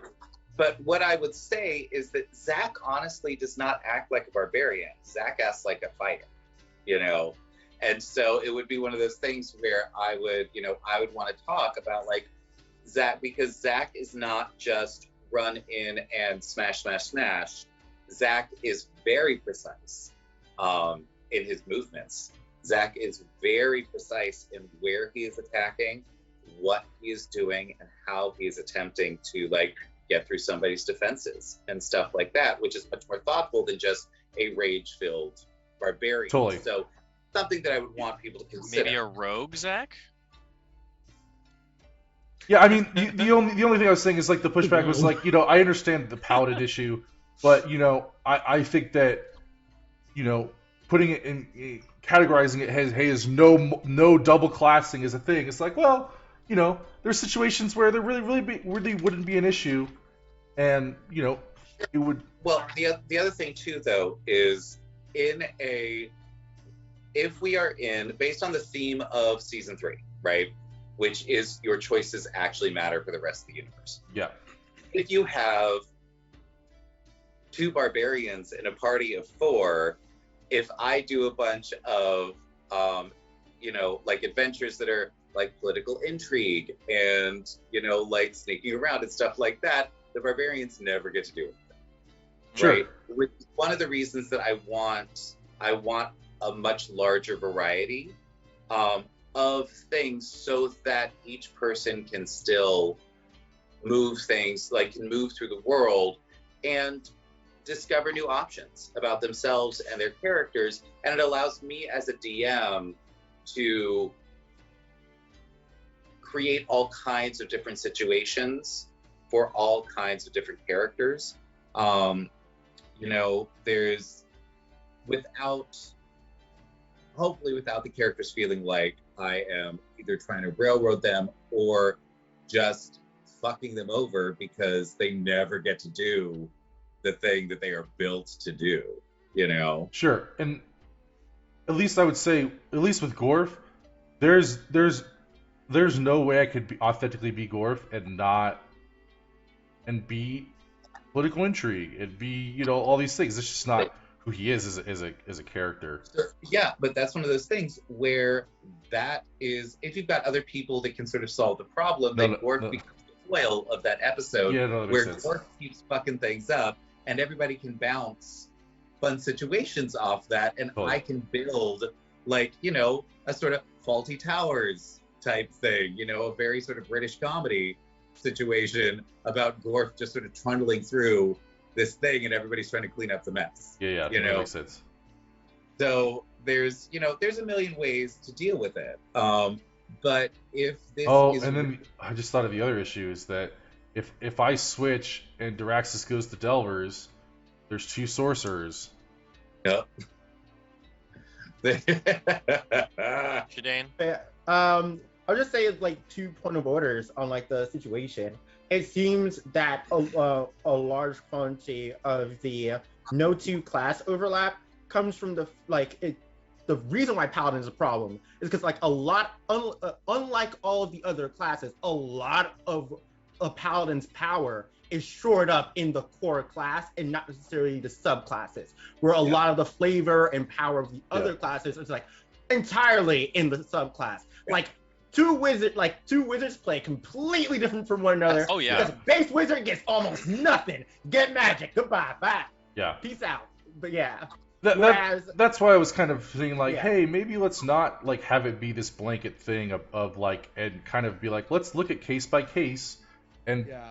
that way, because as I like having, we can sort Yeah, out a lot and of this also, in like- session 0. yeah. Yeah. Yeah. No, absolutely. Yeah. Absolutely. We we're can not sort out there this yet. in session So, 0, guys. one of the things that I will also say is, I think that having like Gorf and Zach together in a party really unbalances things when it comes to like trying to figure out how to do things, because again, I'm gonna have to concentrate on martial things, beating up monsters or taking people out or something like that. If it helps at all, I was gonna change from totem because I think it just To adds be perfectly mechanically. honest, Doesn't matter. it doesn't, because it's still 2 barbarians. Yeah, I You think. know? Sure. So one thing that might be worth considering, and something that's like been talked about in other actual play circles I'm in, but people haven't really gone for yet, is like downtime sessions or like kind of talk show sessions where mid-season or during downtime between adventures in a season, you'll have an episode or two with people who aren't necessarily always in the same episode of each other. Where like, hey, everyone's back in town and you have these 2 characters hanging out, where you don't need to worry about mechanical balance and issues like that, but you can have characters interact who otherwise wouldn't, or you can have some time to de-stress, or you can have time to do those like office cutaways where Pam's talking at the camera. I was those. actually just gonna say that, where it's like, it's totally a thing that we could do where, like, because one of the things that I want to start doing with both Delvers and Hunters is taking that sort of short, like the shorter arcs as a thing, so that we can bring in cool people. And what I'm thinking of is doing like a 3-week arc, and then the 4th week of the month would be a thing where we could do like a little like one-shot adventure with like 2 people or 3 people or something like that, so that you could have, like, oh shit, there is a giant monster terrorizing this thing. Gorf and Zach, please go handle this. Or if it's not that, I would love just an episode where it's Gorf and Zach in the arena training, and Crothon and Reginald just straight up like talking Booking more. it. Let's go. Yeah, just I think that would be so much fun to explore those characters together. And we have a wonderful like collection of awesome characters, and I don't know if it's just me, but I think chat would also thoroughly enjoy actually getting to have a bit more of like the insight and nuance of like how these characters interact, what they're actually thinking about, their aspirations. Because when like a thing that was happening when we're going through with the sessions in Delvers, it's always action, we gotta do, but it doesn't leave time for those reflexive, like a reflection moments and scenes of like, oh god, we just stopped the world ending like a fucking calamity, we saved the city. Oh shit, you almost died in that. Let's talk about that. How are you feeling? What the fuck? So that is one of the reasons that I structured season 3 the way that I did, is that in order to keep up with the pace at which you all were growing in power, I had to create like these crazy encounters. And the thing is, in order to get through most of the encounters that we did, it was a whole session. It took 3 hours to get through every single one. Like we did, I don't think there was a combat less than 2.5 hours. So this is a way to sort of take the focus off of the combat, and put it onto all of the other aspects that we're getting involved in. Okay, I'm seeing a big thing from Blizzard. I think that would be cool, because there's a lot of forward movement due to the scheduled arcs and the fact that it's a show, especially now that a lot of these characters are very well fleshed out and have really interesting relationships to explore. Absolutely. Yeah. I think that's a really good point too. Having party rigidity, I don't think is a good thing anymore in terms of like up when. Really, it's mostly a schedule thing in terms of like, can we get people to cross over and that kind of thing. That's kind of what I wanted to switch, because I'm like, I'm on both, you know, it'd be really cool to explore relationships with characters that I have relationships with as another character, and I know really well, Like, but you as a know different that character. dynamic. Yeah. Yeah, no, I think that's fabulous, and it's I think that there's a lot of different ways that we can make that happen. I think there's some really cool things that we could do. The other thing that I'm going to be stepping away from is the sort of mini games that I was creating because we just never did. Yeah, And I honestly I was didn't like, love them. This will be cool. I love the enthusiasm, and I love because I recognize that as hard work on your part in terms of making things interesting. But from someone that went from liking that to being so focused on the story that honestly I was like, this feels so disjointed from everything else we do all the time, and I'm like, really, I don't love it. Yeah, we struck a really good balance like near the end of it when we kind of like start to step away from it into how to properly convey those moments and like those scenes of there's a war going on because people battling out, by basically like having us kind of have our characters be in the situation and kind of like guiding and like making moves, and then additional furthering that, which to like the penultimate season episode of the season, with us just entirely stepping in the shoes of characters completely divorced from ourselves to play out like what would have otherwise been a massive exposition dump. Yeah, that one I had a lot of fun with. I honestly, like, when I started that episode, I had literally no idea. Like, I didn't even have, like, I had nothing written down. I was like, so what fun. do we need? What do we need? So fucking fun. And I love those sort of hive mind moments where it's true collaboration, where it's like, I'm going to throw you, like, because essentially what that was is I would take about 60 seconds to describe a scene and then go, do the thing. Improv in its truest form. And go. Ooh, what did you, that's interesting. Okay, let's flesh this. Ooh, that's interesting. There we go. You know, I loved that. And I think that it's really, that's one of the best ways to, like, ensure that everybody at the table feels like they have agency in the world, like they get to absolutely move through the world and help create it. That's absolutely fabulous. But it also gives me an opportunity to see things from a different perspective, so that I don't get stuck in, I've just spent 2 days trying to build this fucking country, and I don't wanna, you know. So absolutely. That's the beauty of collaboration. Like, as someone who also like does a lot of world building, everything, one of the things I love about the process is that moment where I'm just like, I bring it to one of like my trusted friends, but it's like, hey, I need someone to like bounce off of because I'm stuck at this wall. I need ideas. And it was like, and like they end up bringing things to the table that I would have never in a million years thought of. I'm just like, sure, yeah, we can make that work. Yeah, I adore that. And and I think that one of the things that we are, just as a group, starting to get really good at is just allowing that to happen.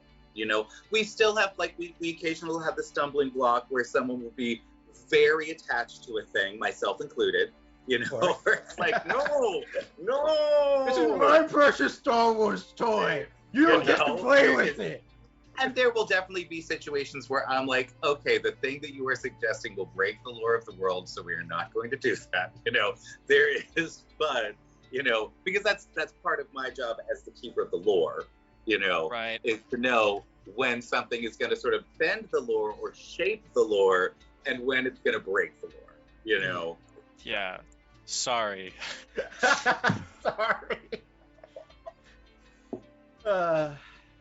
So I'm super excited about that. I'm also, one of the things that I'm really getting into is this whole 10-second combat thing. Yeah.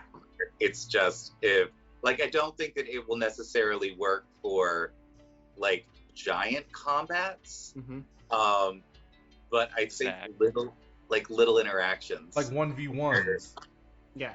Well, 1v1s, but also especially for martial classes, where I've been trying to find a way to create a situation where somebody essentially saying, I'm going to attack 5 times is interactive and doesn't depend on them giving a 2-minute long speech about what this looks like and all that kind of stuff, where it can be really like give the energy of that interaction. Because even if it's just a 1-round thing, it's essentially the way I'm seeing it is it's like that sort of like kung fu movie where there's a million cuts and you see the whack whack whack whack whack whack whack. You know, what is that? How to get that feeling into that space. And I really like that. And I love that you were able to just like jump into that, Josh. That was really cool. Yeah. Oh, go on, Zach. I was just gonna say I love doing combat things, so it's always going around in my. If I can visualize the combat, then it gets easier to do. Right. Yeah, absolutely. I had to use something very similar to that when I decided to run my first solo session with a player. It went extremely well and stands as one of my favorite sessions I've ever ran, because if I had like stuck to like the mechanics of like 5e, they wouldn't be able to survive any combat. Action economy is such a huge thing that they just couldn't get through it. But by stepping away from that, diving wholly into like the narrative and like playing that, you do something, okay, this is how the opponent reacts. How do you react to that reaction? It's just like a feedback loop. It's wonderful shit happens. You guys did absolutely awesome. It's one of my favorite scenes from the finale. Well, I've got to say too, like something that I really loved about last night was that people did not get super distressed when things didn't go their way, because that would have shattered the entire finale. Yeah. You know, people got mopey and stuff like that, and no one did. It's like, I love the fact that like V literally got the script down, you know, and she's, wait, what? There's no, wait, what? And it's like, yeah, no, that's the reaction. There's a fist in your chest. Absolutely. Yeah, like, I was like, okay, shit, okay. But it wasn't it wasn't like the, you know, the traditionally, in games that we have played on this channel, there would have been like 8 questions about, are you sure I don't get a saving throw? Is there not a thing? Oh, wait, can I try this? And it becomes this sort of rabbit hole of like, I want to try 7 different mechanics to avoid this situation instead of having the conversation about how my character would actually react to this devastating attack. Yeah. You know, like there is, and it's one of those things too where if you can recover from that, it is so much more interesting. You know, like the fact that V was like dragging herself to the portal. Yeah. That's a fabulous, like I can see that in my head, like the scene, all this shit is going on around you and you are just dragging yourself to try to save yourself. Absolutely. You know, just because you are not actively contributing to doing damage to somebody doesn't mean you aren't an active participant in the fight. You know, kind of like what happened to Gorf. Because Absolutely. I was like, when the blood thing appeared, I was like, okay, in the grand scheme of things, this blood thing doesn't matter. But Gorf wouldn't care. He's like, that's my blood. I'm gonna take it back. I want it back. Yeah. And I was like, I'm like, okay, you guys figure it out. Gorf's gonna be distracted by the blood guy. And like, this is like also a massive like note for all DMs currently watching. The reason why the finale went off without a hitch in the way that it did is because Kyle took it upon himself to debrief his players about what was going to go on. He explained the situation. He made it abundantly clear that things were definitely not going to go our way in a lot of different ways. So we entered it already understanding that and able to then like take that and instead of getting in ourselves, play to it. Like, because you're like, oh yeah, there's like 80 liches, they're all casting counterspell. We're like, okay, that's not gonna work. Very clearly, this is designed to not be able to use magic very effectively. Well, and it was one of those things where I actually, for like everything past the first round, I pretty much took the liches out. Kind of because it was, honestly, because it was a time thing. you know, like as everybody was sort of like moving through their turns and stuff like that. It was like the whole point was so the mechanic with the columns was supposed to be that the columns were shielding you from the liches that would be attacking, but they were also protecting Kilnasi. So you had to make choices about whether to take out the columns or deal with it. And it was just one of those things where I'm like, this is a bridge too far. This is not like halfway through round one, I was like, this isn't gonna work. Like, yeah, and then I was like, it was cool because Draxus learned because he tried to do a thing and he got like counterspelled by like 80 of them. And he's like, oh, maybe I should use subtle spell. And so basically from then on out, I used subtle spell the whole time. I was like, I don't know if they're gonna counter it, but fuck them. I'm gonna subtle spell everything. And that's exactly so. There are a lot of situations, honestly, where I will set up scenarios where I don't even know how you're going to succeed. Yeah. You know, where it's just, this is the scenario that you have to deal with. And just having faith in my players that you're going to be able to move through it, right? And there are the same way that I hope you have faith in me that I am not here to do terrible things to you. That's the whole point. Just is that there is this sort of this understanding that my goal is to create truly powerful moments, either by creating some surprise in a story, or by giving you an opportunity to do something absolutely incredible, or, you know, having a moment where like two characters can really get into it. That's what I'm there for. But again, it was fabulous last night to be able to just devastate the party without anybody suddenly being like, wait a minute, and just stopping the action and stopping the story, you know? So thank you all for that. That was freaking glorious. Made me very happy. Okay, so now I want to ask if you could have one thing, or sort of one, if you could have something happen, what would be your wish for season 3? Honestly, it's really simple for me. I want Gorf and Zach to be buddies. If nothing else happens, I'll trade pretty much anything for that to happen. That made me so happy because originally, and a lot of you probably don't even know this, or especially in chat, originally when we first started, Gorf originally had, and I'm not talking about Jax actually. Gorf originally had another brother from one of our original players, and I pitched the idea, hey, let's be bear folk barbarian brothers. And he was so about it, but scheduling things, and you know, we haven't played with him in a long time. And then my actual sibling was interested in playing, and I'm like, you could be my bro in game. And then he did that, or they did that for a while, and then schedule again brought it away. So Gorf really misses that. I mean, I as a player really miss that, and Gorf misses that. So that would make me so happy. And I love that is one of the defining factors, motivations for Gorf is they always feel like they need to be paired with someone. You know, that this is the thing.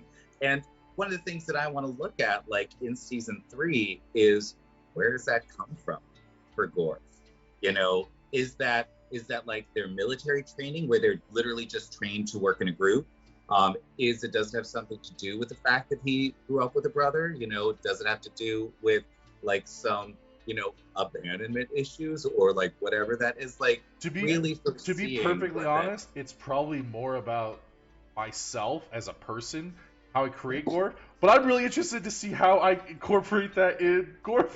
Absolutely. What that looks like. I mean, one of the things about D&D that Shadane said many months ago, and that I have stolen over and over again, is that D&D is not therapy, but it is therapeutic. And it is it's one of those things where we will never do therapy at the table because that's totally inappropriate because none of us are psychologists. But every single character has some aspect of yourself in it. You know, every single character I've ever seen in D&D, doesn't matter how well trained an actor, you know, there's going to be parts of you in that character. And so I'm absolutely down with discovery of what that looks like. And if that leads to self-discovery, Fully. fabulous. I think honestly, in the last year, that's been a big part of how I've like learned about the characters, because I've made them subconsciously thinking of traits that I have or traits that I want to personify. And the more I learn about myself, the more it reflects and I understand the character I've created better. Absolutely. There's so what about you, Mike? What's your wish? You know, this one is also a little bit selfish, but also for someone else. I want our touchstones to be switched back, mine and V's, because I could tell like V was really vibing with this touchstone, and right now like Reginald's been doing pretty decent with either, so like but I just really want to figure out a way that we can, you know, so she's happy again, especially since kind of the reason, or part of the reason why she's not a vampire anymore. But well, yours was also kind of themed for you, right? When you started, because you started with one. No. Oh no, you didn't. Yeah. Never mind. No, there's I tried to, as people got touchstones, I tried to sort of create them in a way that would like either amplify who they were or would challenge them as a character, you know, to move in a different direction. You know, with Diraxis, with the luminous geometry, the whole thing was about, like, I honestly thought that Diraxis was going to start like infusing their spells with the luminous geometry, where it would be, you know, I do 60% more damage with my fireball. And now that the effects aren't permanent, I might do that more. It just didn't feel big enough, or like it wasn't interesting enough to be like, oh, I do 60% more damage. But now that it's like, it adjusts all the time. Maybe. There's definitely a billion ways to use that. It's one of the reasons that I tried to create in each of the touchstones. I either wanted to make them very specific so that they worked with the character, or make them general enough that you could sort of do whatever you wanted with it. Yeah. Now the touchstones are moving back towards more specific, mainly for balancing. Yeah. You know, that there's just, as I'm fleshing out all the touchstones, I want them to all be sort of equivalent in power and, you know, have some interesting detriments, things like that. But yeah, so switching your touchstones back, there is, as far as you know, right now, there's only one way to do that, and that's to ask Kilnasi. So you might make a deal with the... Or you both die and get resurrected somehow and then touch him. I guess you'd have to travel places. Don't forget that there is... So Reginald's touchstone, well, now V's touchstone, now Lilith's touchstone, follows them around. So whoever is next to Lilith, when she dies, could literally pick up the touchstone and become one of the most powerful people on the planet immediately, right? Mm-hmm. That's what happened. So a little secret about what happened with the Throne of the Dwarven Gods is that when Corton's soul was pulled out of the body, separated from their body, that brief moment, he actually had sent a letter to that was in the letter that he gave to Bandoff, was stand next to the throne for the next 48 hours, and then you sense something change, attune to it immediately.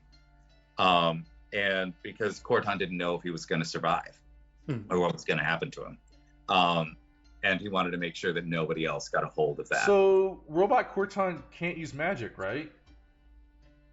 He's in Delver's Dream, so absolutely he can use magic while he's in Delver's Dream. Oh, okay. Yeah. but it's only as long as he's in Delver's. And again, it was an overarching thing. Anyone that did have magic when they go to Delver's Dream gets their magic back. Yeah, it's Oh, a okay. space. It's essentially, think of it as like Pocket sort of dimension. a magical suppression spell, Hmm. right? Like it is. It's almost an anti-magic field, but not quite. Gotcha, So it's okay. a suppression field instead of absolutely shutting things down. I right? was kind of thinking of it, is it protected from like the initial blast of like magic, and that like everyone that was there kind of retained. But okay, that makes more sense. Well, and it's very specifically because you had two of the most powerful touchstones Yeah. working in concert. You had the Black Bulwark, which stops anything from coming in, and you had the Throne of the Dwarven Gods, Yeah. which allows you complete control over the space. Yeah, no, I mean it thematically makes total sense. I was just curious exactly how it worked in terms of. So it'll be, so the Direction. rest of the world, magic is suppressed, Gotcha. Yeah. right? And then when you Oh, enter shit. Delver's Dream, Well, we'll probably have people coming to Delver's Dream that have magic and being pissed Oh. off, and then come and try to beat the shit out of us. In It there. will probably become a strategic Not even just location that. for armies to attack and somebody to take over. Yeah. yeah, Just there's all imagine kinds of it. how much magic is centered on Delver's Dream because of how many touchstones are there at any given time. You Oh, know, yeah. that's- Yeah, that Oof. too.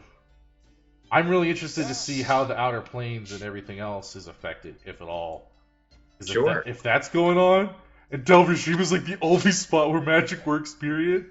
Yeah, Holy There's someone fuck. scrying on the planet, the Patrick planet, and it's just like, why is that one spot like really bright? It's lit Like- up. That's what's They have so power. great. Huh. That's a little Weird. strange. I think it'll be very interesting to see you when you start exploring outside of Delver's Dream. Just to Who's get us gonna- back on task here. Yeah, what would you like to have, Josh? What's your wish, Josh? So first thing, the whole Gorth and Zack brotherhood thing is really cool because before I joined this, Zack was a shifter barbarian, beast hide, so he transformed into a bear. So there's that. Wish for season 3. Just more RP opportunities with more people. Building those relationships, exploring some more backstory of the world, because obviously I'm probably one of the newest people, so I don't 100% know everything. So getting to explore and learn more about everything is going to be awesome.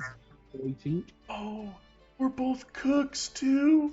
Yeah, I you guys forgot. Both cooks, yeah. Yes. Guys made the final meal for us. Yeah. Oh, Still dude. made Absolutely. epic booze. Yeah. What's that show? Now Too many cooks? no, it's Two Girls, a Guy, and a Pizza Place, I think it's called. Oh, It's like it's an old school show, like not Three's old- Company? That sounds No, like a no, it's porno. literally the name of the show was Two Girls, a Guy, and a Pizza Place. I gotta agree with Oh. Josh here. That definitely sounds like a porno. Probably it was. It's probably a parody somewhere.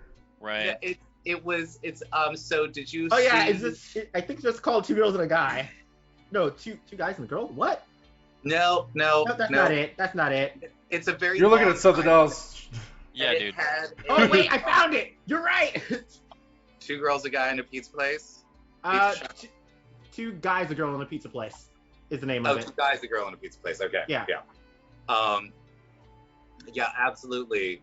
I think that we should make that show again, just with like two bears, an elf, and a sausage shop. Like,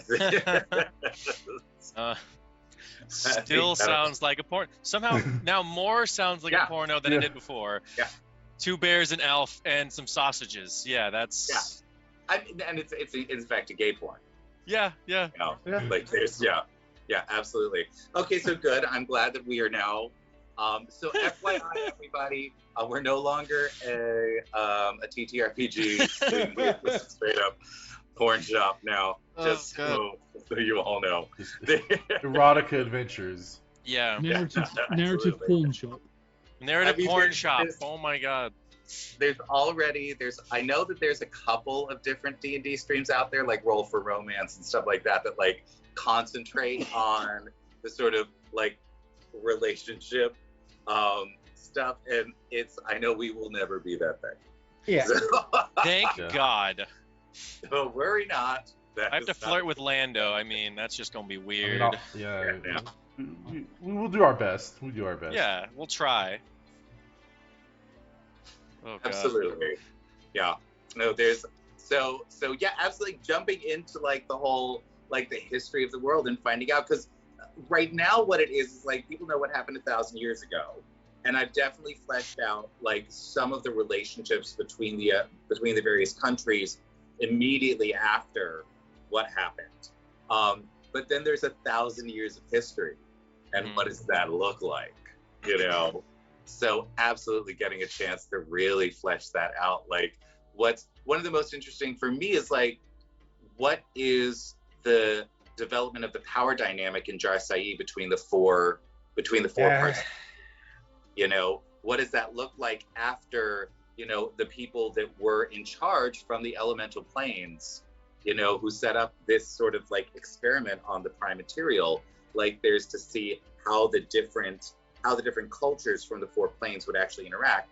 If you've got like, you know, very powerful people sort of saying, okay, play nice, like, then suddenly those people are gone.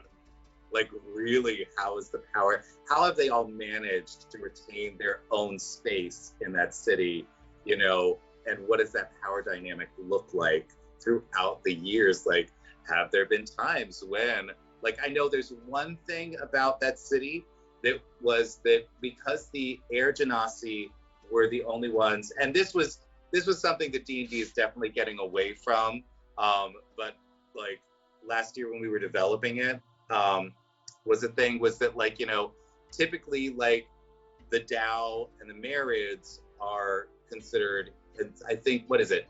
The Tao are neutral, and then the Marids and the Ifrit were considered evil, you know, like they're considered evil creatures. Yeah. And the only ones of all the cultures, the only ones that are considered good are the jinn. Mhm. And so it's like, you know, what we did was that all three of the other cultures were ganging up on the jinn and trying to get rid of them so that they didn't have a dissenting voice. Yeah. You know, as they're trying to like screw over all their trade partners and like all that kind of stuff. And so the Air Genasi removed themselves with the use of Tempest to lift up their section of the city out of range of everyone else. Yeah. I just looked it up. Merits are chaotic neutral. Oh, they're neutral. Okay. Yeah. Which is why they're just bitches. Like Yeah. Yeah. They're just real bitches. I know one of yeah. the things that Marids are all about is that like in D&D, in the world of D&D, is political intrigue. Yeah. You know, so they're the ones that are like, you do whatever you can to gain the power, right? I think that absolutely, I think will be very interesting. Checking out like the way that like merchantry came to power, utilizing their economic influence, and like how the animal folk, you know, suffered when they first got here and then became the military force for the continent. Just how all of those different relationships developed and changed. So absolutely, yes, we will be discovering a lot of that over the course of season 3. And what about you, Bashir? What's a wish? I know that you won't be with us for season 3, but you I'm might. hoping as to a guest. make it in for at least one appearance. Right? I would like to see what things look like at the end of that year. Like, what does it look like when the song starts radiating out back across the multiverse? Yeah. What is the world we have created? So I'm definitely interested in that. But yeah, I think those are the two big ones. I would like to make at least one, like, big reappearance. That'd be Oh, dope. absolutely. Yeah. 100%. And you will, you know, like, I feel like there will definitely be plenty of opportunities, especially when we go back to like the shorter arcs, where it will be like, oh, instead of saying, hey, you know, do you have many, many months to dedicate to a full campaign. Oh, you've got 3 weeks where we can pop you into a full thing, like you get assigned to a mission for like, because now like I feel like Corton is going to be sort of like going back into his tower, sort of receding from the world a bit as he tries to figure out who the hell he is and what's going on. Yeah, oh my god. And there is, this sort of psychological trauma of finding out that you are just a construct, and that you're not really a real person, and then discovering that by virtue of the fact that you have spent time in the world that you actually became a real person. Like for me, it was and then have it, the whole, And become a construct. yeah, then become a construct. right. Again. I didn't even think about that. Oh my Yeah, god. dude, I was like, that's really fucked up, Kyle. But I mean, He's a construct in appearance, but a person. But at his- technically, he has a soul still. Yeah. a construct that became a person, and you ripped his soul out and put it into another construct. That's great. Yeah. Well, that was And, very like- specifically so that I could separate out the soul of Corton from the god Wisdom. Yeah. So that is, which itself, just FYI, is going to create a little bit of havoc Oh boy. in the world, because Fun? the whole point of the 2 constructs, it was actually 3 constructs. So you had the The child, child. and the child it was constructed just before all this happened, specifically so that Wisdom can see everything with wonder and with a new perspective and all of that kind of stuff. So the child was just there to sort of give everything this sort of a way for Wisdom to look at things that they already have known for a very long time with new eyes. And then Rathon was there to gather information about all kinds of stuff, to be the observer and to be in the right place at the right time, so that there was the blocks of information were there necessary to understand what was going on. And then Corton's job was to just understand everything. And none of them knew that they were constructs until the very end, when Wisdom started bleeding through. And so because both Wisdom got the child back, which means that Wisdom is seeing things from a new perspective now, but did not get either the information or the understanding of the last 1,000 years back. Oof. So what does that look like now? Can we tell them the origin of that child? Who? Yeah. So the origin of that child was at the end of season 1. In the season 1 finale, this giant gorgeous crystal flower grew at the end of the finale, and this child was born of this crystal flower, and then immediately ran off into the Underdark to be chased by we Tara. didn't see him again. Well, even the origin of that character was I was kicking around an idea of having a character that they're only kind of, and I wanted it to be it to be a child. I wanted it to be a child and play a child that was just insanely lucky, and that was it, and just have it be like a character that just kind of functioned as like a narrative device, and just how fun it would be just to be like, oh, things just go right around you, and just everyone in the party would be lucky because they were around this child. And then Kyle's like, actually, let's turn it into NPC. I'm like, okay, cool, that sounds fun.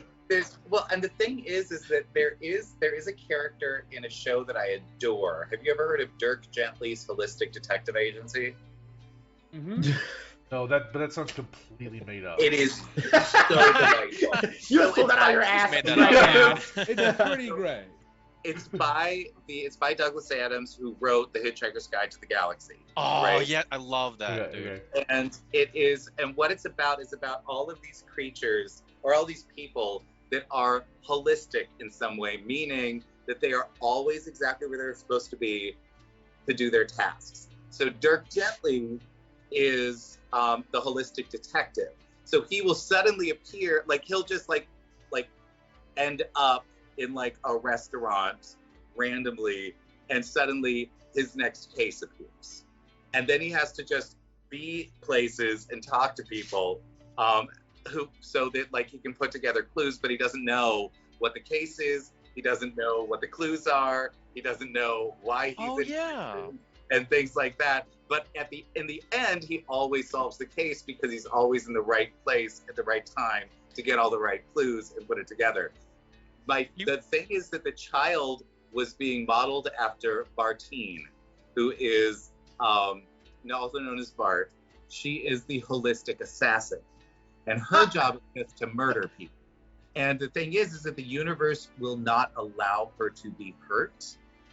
So, like, there's a scene that I adore where there is this guy that is trying to rob them and murder them, who they think is there to help them. And Bart keeps being like, I feel like I need to murder him. I feel like I should murder him. And her friend is like, no. He's helping us. Don't murder someone who's helping us, because their car broke down in the middle of the woods, right? And this guy came up and was like, I can help you out. Nice. And Bart's like, I should kill him.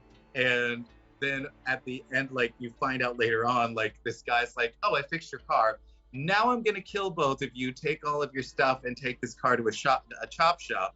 We've probably done this to a dozen travelers. And Yeah. Bart's like, so this guy pulls out a gun and starts shooting at Bart. But like the first bullet, as soon as he shoots, Bart is reaching down to her boot for a knife. So the bullet misses. And then she pulls it up and she turns to Ken because Ken says something. And so the next bullet misses. And he just like unloads a clip in her and all the bullets miss. And then she goes up to him and just stabs him a whole bunch. She's like, done.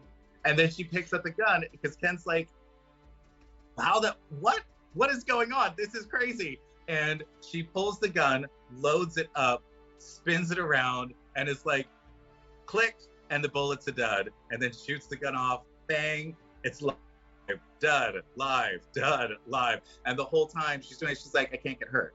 The universe won't allow me to get hurt. It also, like, there will never be a locked door for her because there's always something wrong with that particular lock at that particular moment. Yeah. You know, and it's just, and then you've got like a holistic actress who literally can turn into anything, was a chair for 6 years just because she felt like she needed to be a chair, you know. Okay. And so it's, but that's like Danganronpa.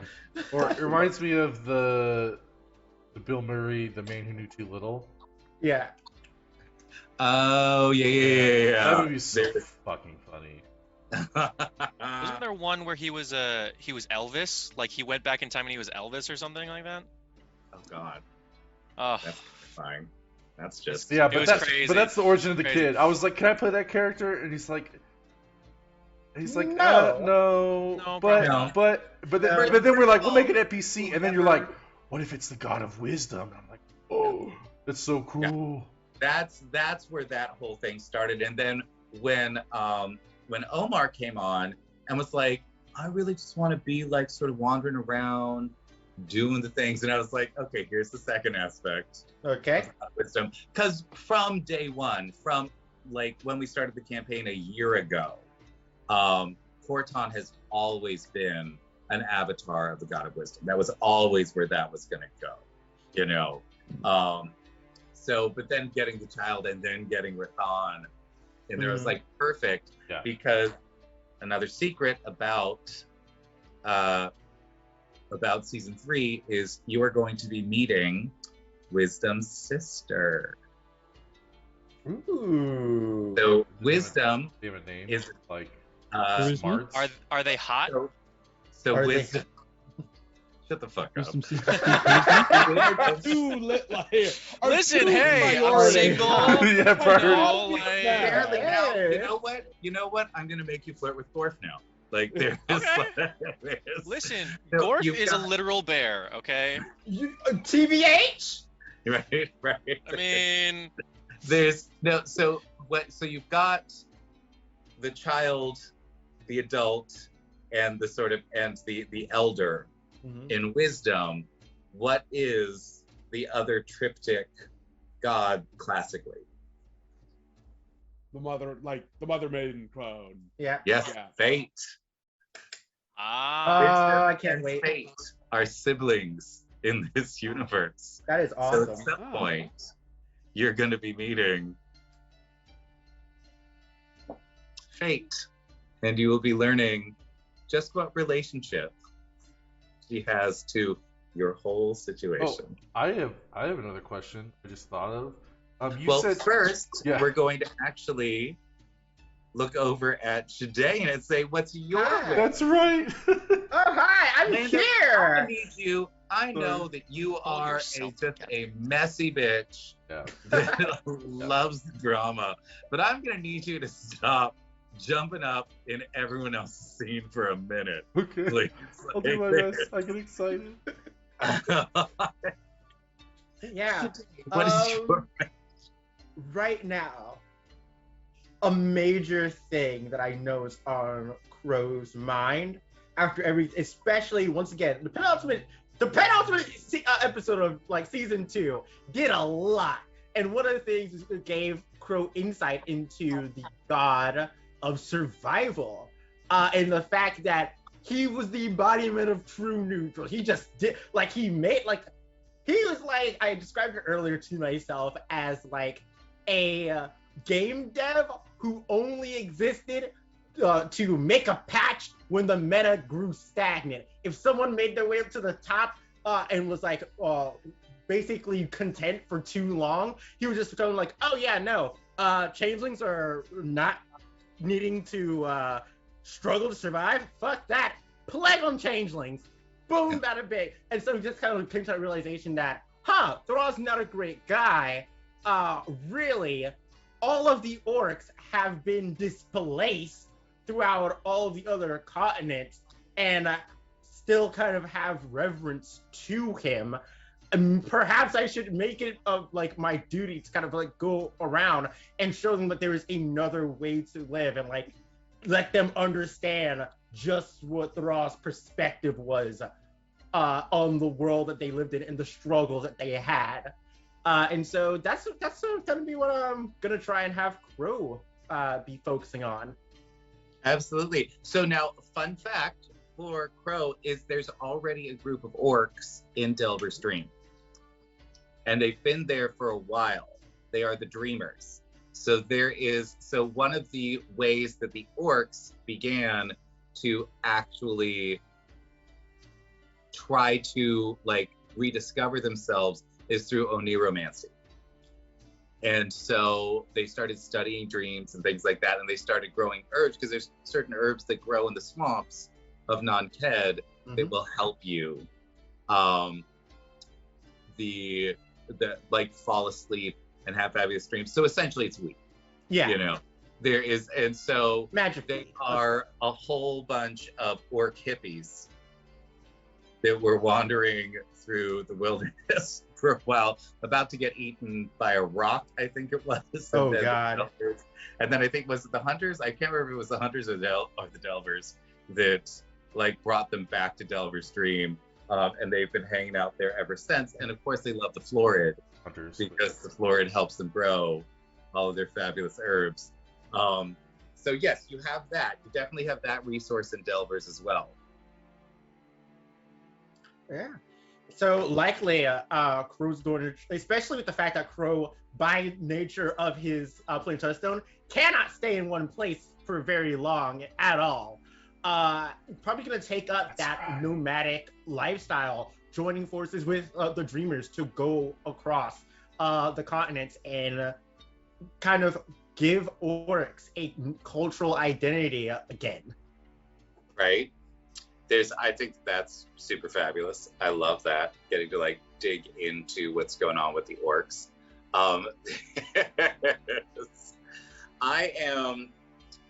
So one thing that I am really interested in is just fleshing out the rest of the world, because we've got this continent, right?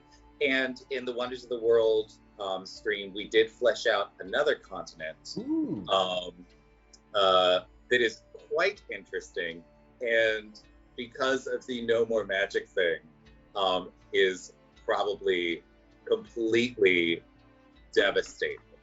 But one thing that I would like to know is like, what other, so right now we've got the goddess of love, the god of survival, the god of the elements, the god of merchants, the god of hunting, the god of the seas, and I think that's what we've got so far on this continent. Um, Somewhere else, we've got the god of dreams. So now I'm curious, and I want to start with Bashir because I know that you've got to leave in just a sec. I want to know if we were to add another god, because each of the countries is based on one of the gods. What god do you want added to the pantheon? I am torn. So on the one hand, I think one or both of the dragon gods as a country could be cool. On the other hand, I think the only god from the flashback thing who hasn't had their stuff show up yet is Baal, god of murder. And everything he created was becoming something that he hated.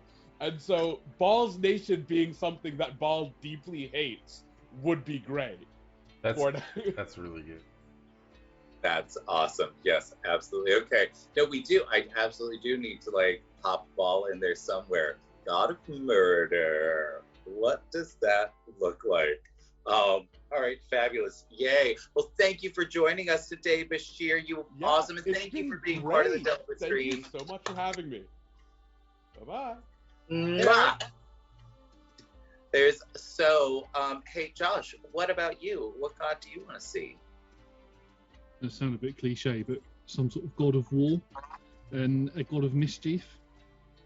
Oh yeah. I mean, there's plenty of trickster gods out there that we could pump up in there.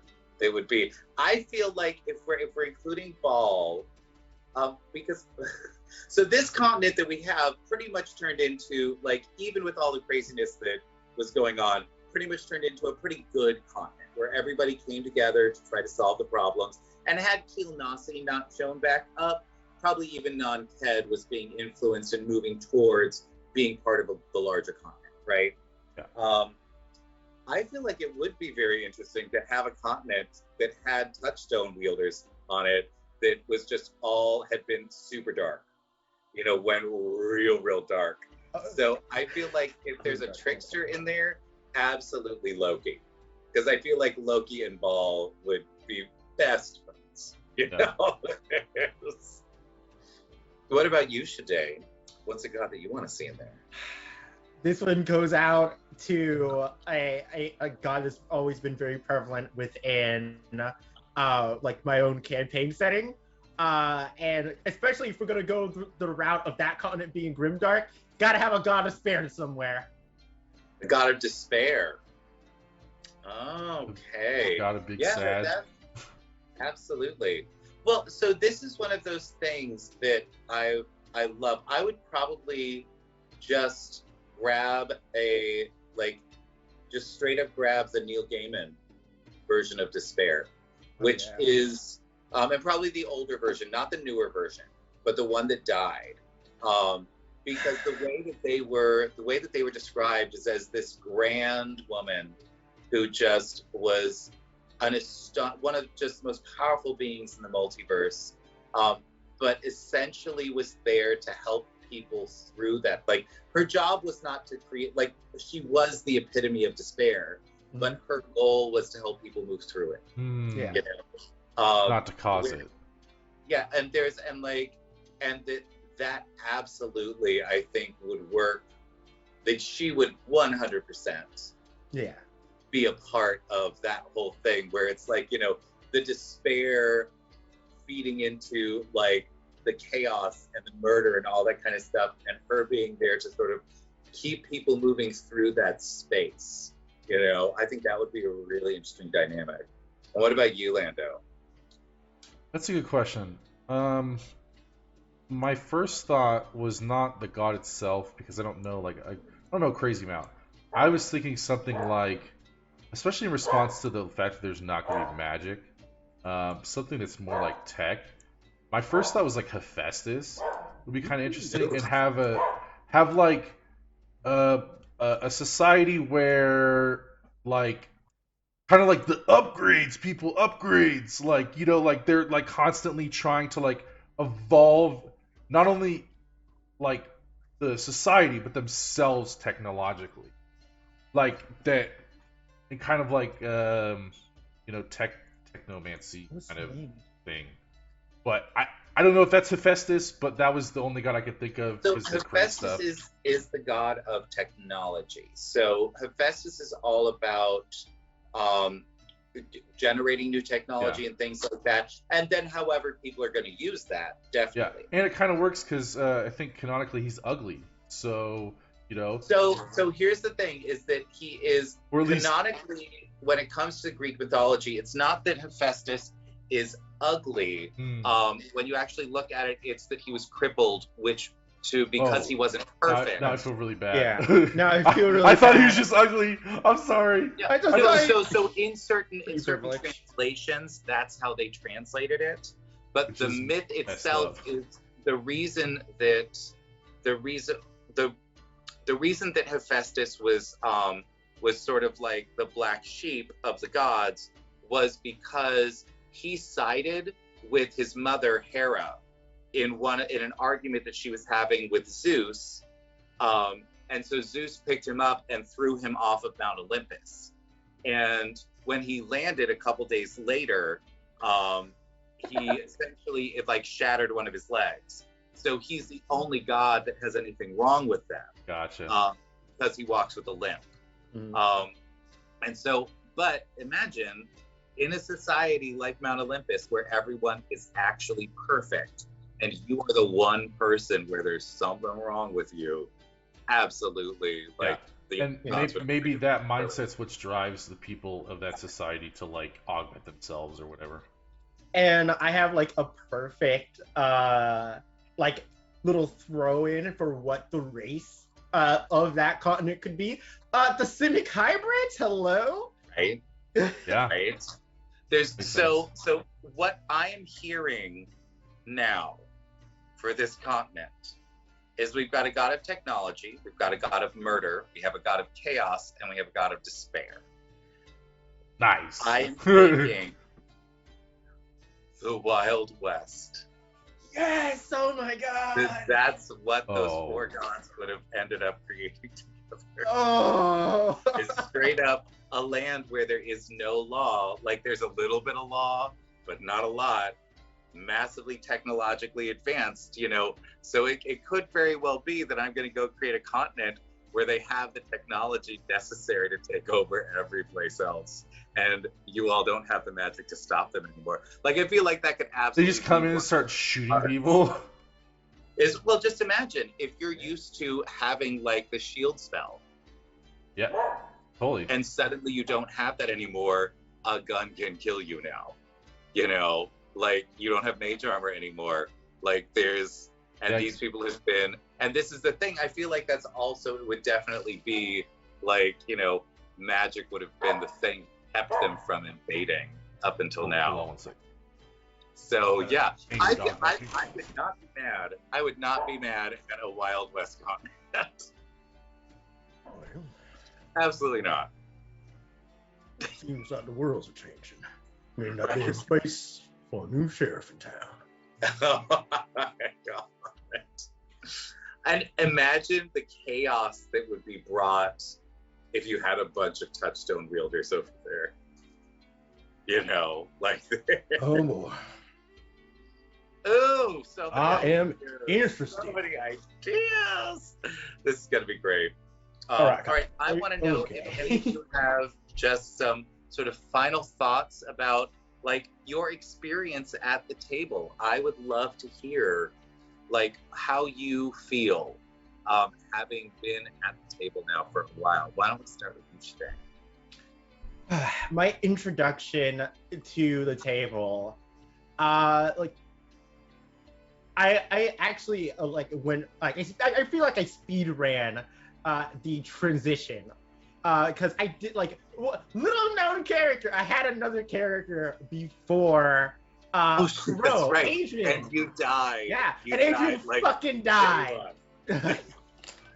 And so I had that I knew making Crow, I kind of knew what I was getting into, and so I made him with that in mind. I was able to more better. God, I'm a writer. What is my mouth? My bad. I was able to better create him to fit in with the group and be able to better contribute to the story and everything. And I can say, I will say, the combat that you had with the yeah. I've never been in a situation where somebody made every mistake possible. Every mistake Oh my was God. calculated destruction. We're all watching and be like, what the fuck is happening? What is happening? That was Garbo.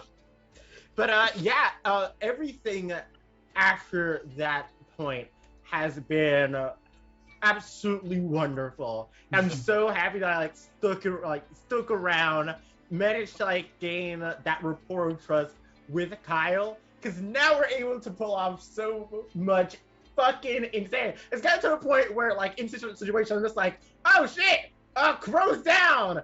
He might die. I trust Kyle entirely. Let's see how this happens. Yeah.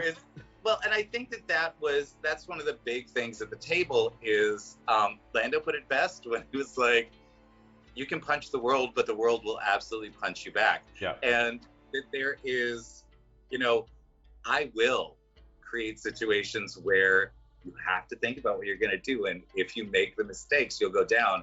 And if you keep making mistakes, you'll die. Yeah. I'm not scared to kill a player. It's a thing that will happen. But the opposite side of that is that I will never take down a player if there's not a specific reason to. If the player is actually moving forward, if things are happening, I'm not going to just randomly shut somebody down. So there is, that's absolutely, you got to see both sides of that coin immediately. Yeah. And it really was such a lovely moment when Crow came back in and suddenly it was, because I absolutely acknowledge that I have a very specific feel at my tables and I have a very specific sort of flow about it, right? But once you get into that flow, there's just freedom to do whatever the fuck you want to, that I will go with you on that journey 100%. And speaking of that, there have been a few people that have left the channel that on not great very specifically because I believe in the solidity of lore. I believe in the solidity of character and integrity of story, right? So we had a character very early on who they built their entire character around lying to people and just being just a dick, to everyone around them. And I'm like, sure, absolutely, you can totally do that. You are a first level character standing in front of Corton, the Rainbow Mage, who is literally the most powerful person on the planet right now, and your boss. That's who you're standing in front of. And it was, just they could not handle the fact that they weren't allowed to do everything they wanted without consequence. They felt like it was their right to have the world conform itself to them. And I understand if that's sort of what somebody's going after at their table, totally, 100%. For me, I don't think games like that are fun. If you literally get to shape the world to your whims every second of every session, that's not interesting. If you have actual obstacles and there are resultant issues that come of those obstacles, that makes a more impactful and interesting story. My favorite moment with this character was when they first headed into the mines and they found their first level, so I'm not going to give them any crazy magical items, but they did find a whole bunch of mithril weapons because they mined mithril and adamantium. So they had these cool things lying around. And this character picks up 6 short spears and puts them in their bag and or on their back. So they're sticking up over the top of their head. And the contract that they all signed was anything you find in the mines still belongs to the company that is actually funding this expedition. And so Corton goes and they come back out of their first mission, like, okay, what'd you find? And a couple of people sort of lay down the things that they found. Like I think there was like a mithril mace, and there was this and that other thing. Yeah, that's where Gore Space was found like the first day. Well, Oh, no, nice. Gore Space was found like in the 3rd or 4th episode because we were down on the 2nd level of the mine. Oh, that's right. That's right. There's so in this one, Gorf hadn't found their base yet. So the but everybody sort of puts down their things, and then this character is like, I didn't find anything, and Corton just looks at him, Just, like, are you sure? you sure you want to continue with that lie? Give me, like, and because this character then got an attitude with Corton just picked them up with Big B's hands, turned them upside down, and shook all the spears out. And then just like slammed them into the ground and was like, don't ever lie to me again. And looked at them and was like, so I was just going to let you have all this stuff because I don't give a crap. Like, this is all, I can make this stuff no problem. And literally, like, and he has the ability because of his subclass to just grab some mithril and turn it into a perfect spear if he wants to. That's no problem. But he's like, you're not getting any of this back because you lied to me. And just took everything they found and just hit it. Well, I think specifically he just took it from that character. I don't think Corton punished the rest of us. That's right. That's right. Oh, which I was grateful for. Everybody that laid it down got to keep it. Yeah, because I was, as a player and as a character, not thrilled with this character. Yeah, no. Well, they were also. This is one of the issues. Is like, if you just don't care about anybody else at the table, I don't want you at my table. Yeah. And no. if you prove that you don't care about anybody at the table by being insanely disruptive, I don't want you here. If you're going to disrupt the story constantly, if you are going to just argue with me about the mechanics or especially the psychology of an NPC, if you're going to try to tell me that a character that I created I don't understand, I'm good. Thanks so much. There is, if you want to come and join the fun, you want to be fabulous and tell great stories, absolutely. I love it. There is, so, yeah, what were we? I was in the middle of like giving my final thoughts on all of my experiences. Yes. And then we go to some No. tangents. Don't worry, Hey. I love tangents. I'm gonna, But yeah, my final bit out to Chad and to Kyle and my fellow players. This has been absolutely awesome. I've loved being able to make wonderful stories with all of you, and I cannot wait to continue doing that. Hopefully with a larger cast. I get to like see what the fuck's going on with the hunters and Right. hang out with Reginald and Zach and shit. That's gonna be awesome. Cannot fucking wait. makes me happy. Now, I'd like to hear from Josh. The newest player, what's your experience been? I'm glad you circled around to what the actual question was, because that tangent I just Yeah, lost track of it was what we were actually definitely. talking about. I was I having was trouble just too finding my way engrossed in back that. too. I liked my introduction, coming in just after Sharknado week, and having a large shark on my back and just lobbing it in the water, and Absolutely. then surprising Draxus and Reginald with the swift taking down of that beholder that we fought, with the insane amount of attacks that I did on him. But then just a general RP, because we've, as a group, we had a lot, even when once V joined as well, we had a lot of opportunities to RP and build that relationship between our characters, which was really, really good, and I enjoyed that quite a lot. So I'm looking forward to exploring it a lot more. Yay! I'm looking forward to getting to explore it with you.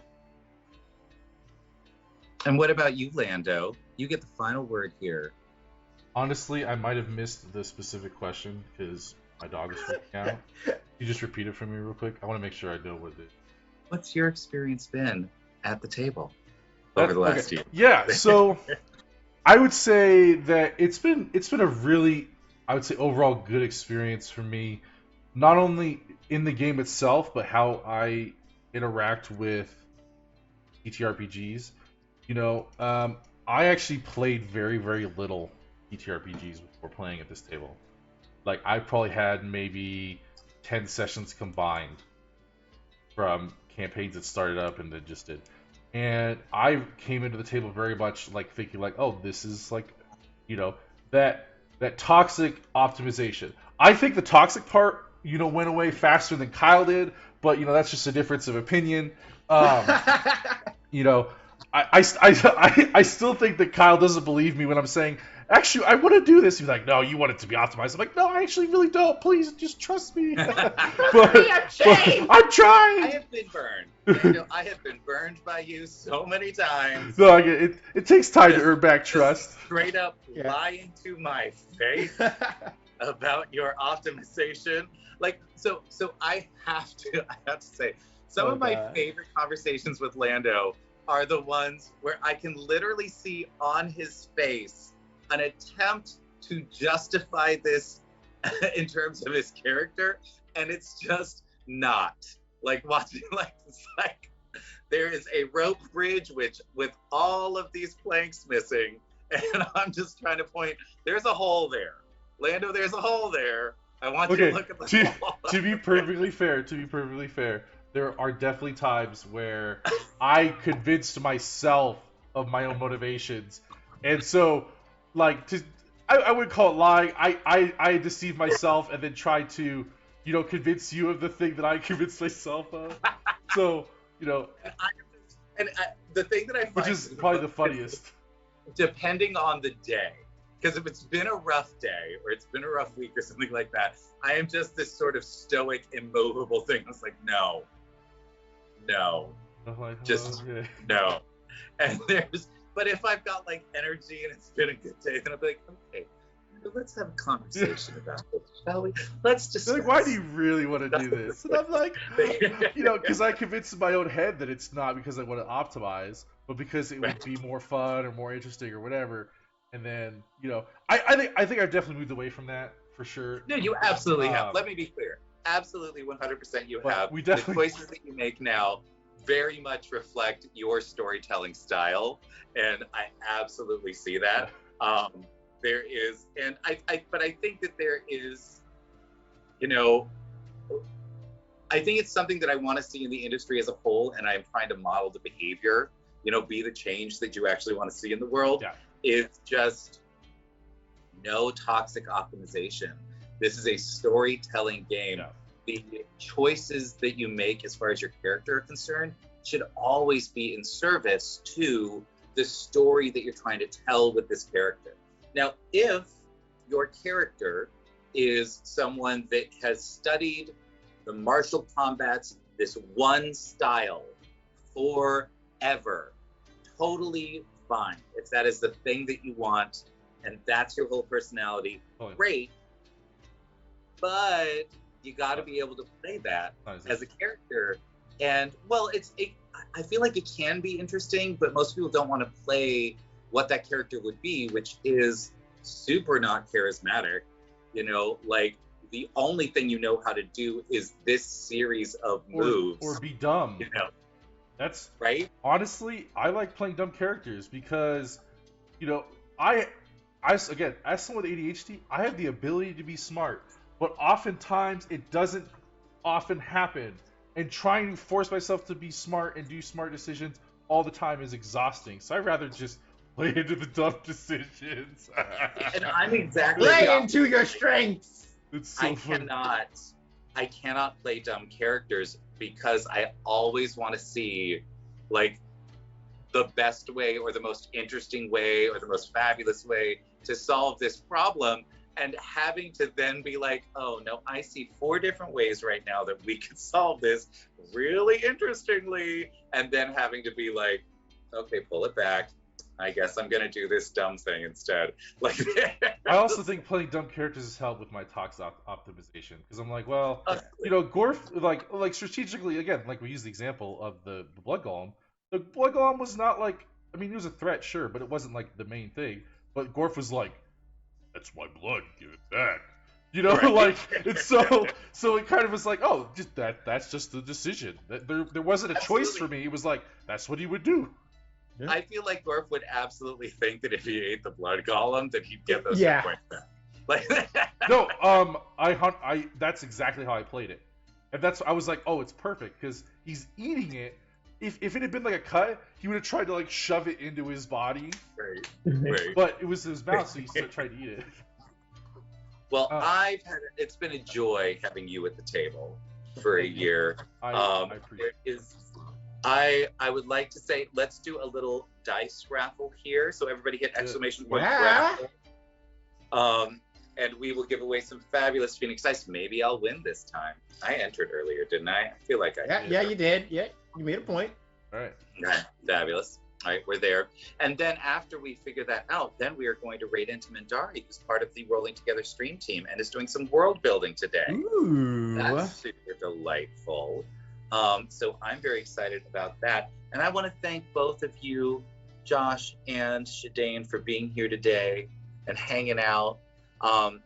Just so everybody knows, I think the next week, the episodes of Hunter's Harvest and Delver's Dream are going to be session zeros as we respect the characters now that the world has completely shifted. So that will be a lovely discussion. I'm going to try to maintain the sort of forward momentum of the discussion so it's not just 3 hours of us talking about mechanics. No, that makes sense. And I think that I'm officially going to say, yeah, I'm going to move Gorf to Hunters. I think, yeah. Okay. Fabulous. You know, and there will be some choices that need to be made then. Absolutely. There is Session 0 and what we've done over the course of the month. Yes. So we'll absolutely be talking about what we did with the month that we are going to be that we've got. And I think one of the fun things is our fabulous audience will actually be able to get to see what a session 0 with DM Kyle looks like, because it's very different than a session 0 with most other DMs. So I think that'll be super cool. And now, who's going to win some free closing it up. Here we go. Who is it? Chelsea. Chelsea! Fabulous. Send me a DM on Discord, if you wouldn't mind, and I will set you up with some fabulous Phoenix dice. And now we are going to raid into the delightful Mindari. Yay! And remember, when we raid somebody else, we tell them what we're bringing to the potluck. I am going to be bringing a fabulous cast. Aww. Well, And we by obligation, I'm gonna bring a fabulous DM. Like, what? Ooh, it's a goddamn love funnel. Like, fabulous. Thank you all. We will see you hopefully on Friday for Magnificent Mythologies. This week's guest is going to be Tally from Coyote and Crow. We're going to be indigenous adventure. I'm very excited about that. And we will see you then. Mwah! Bye, everybody.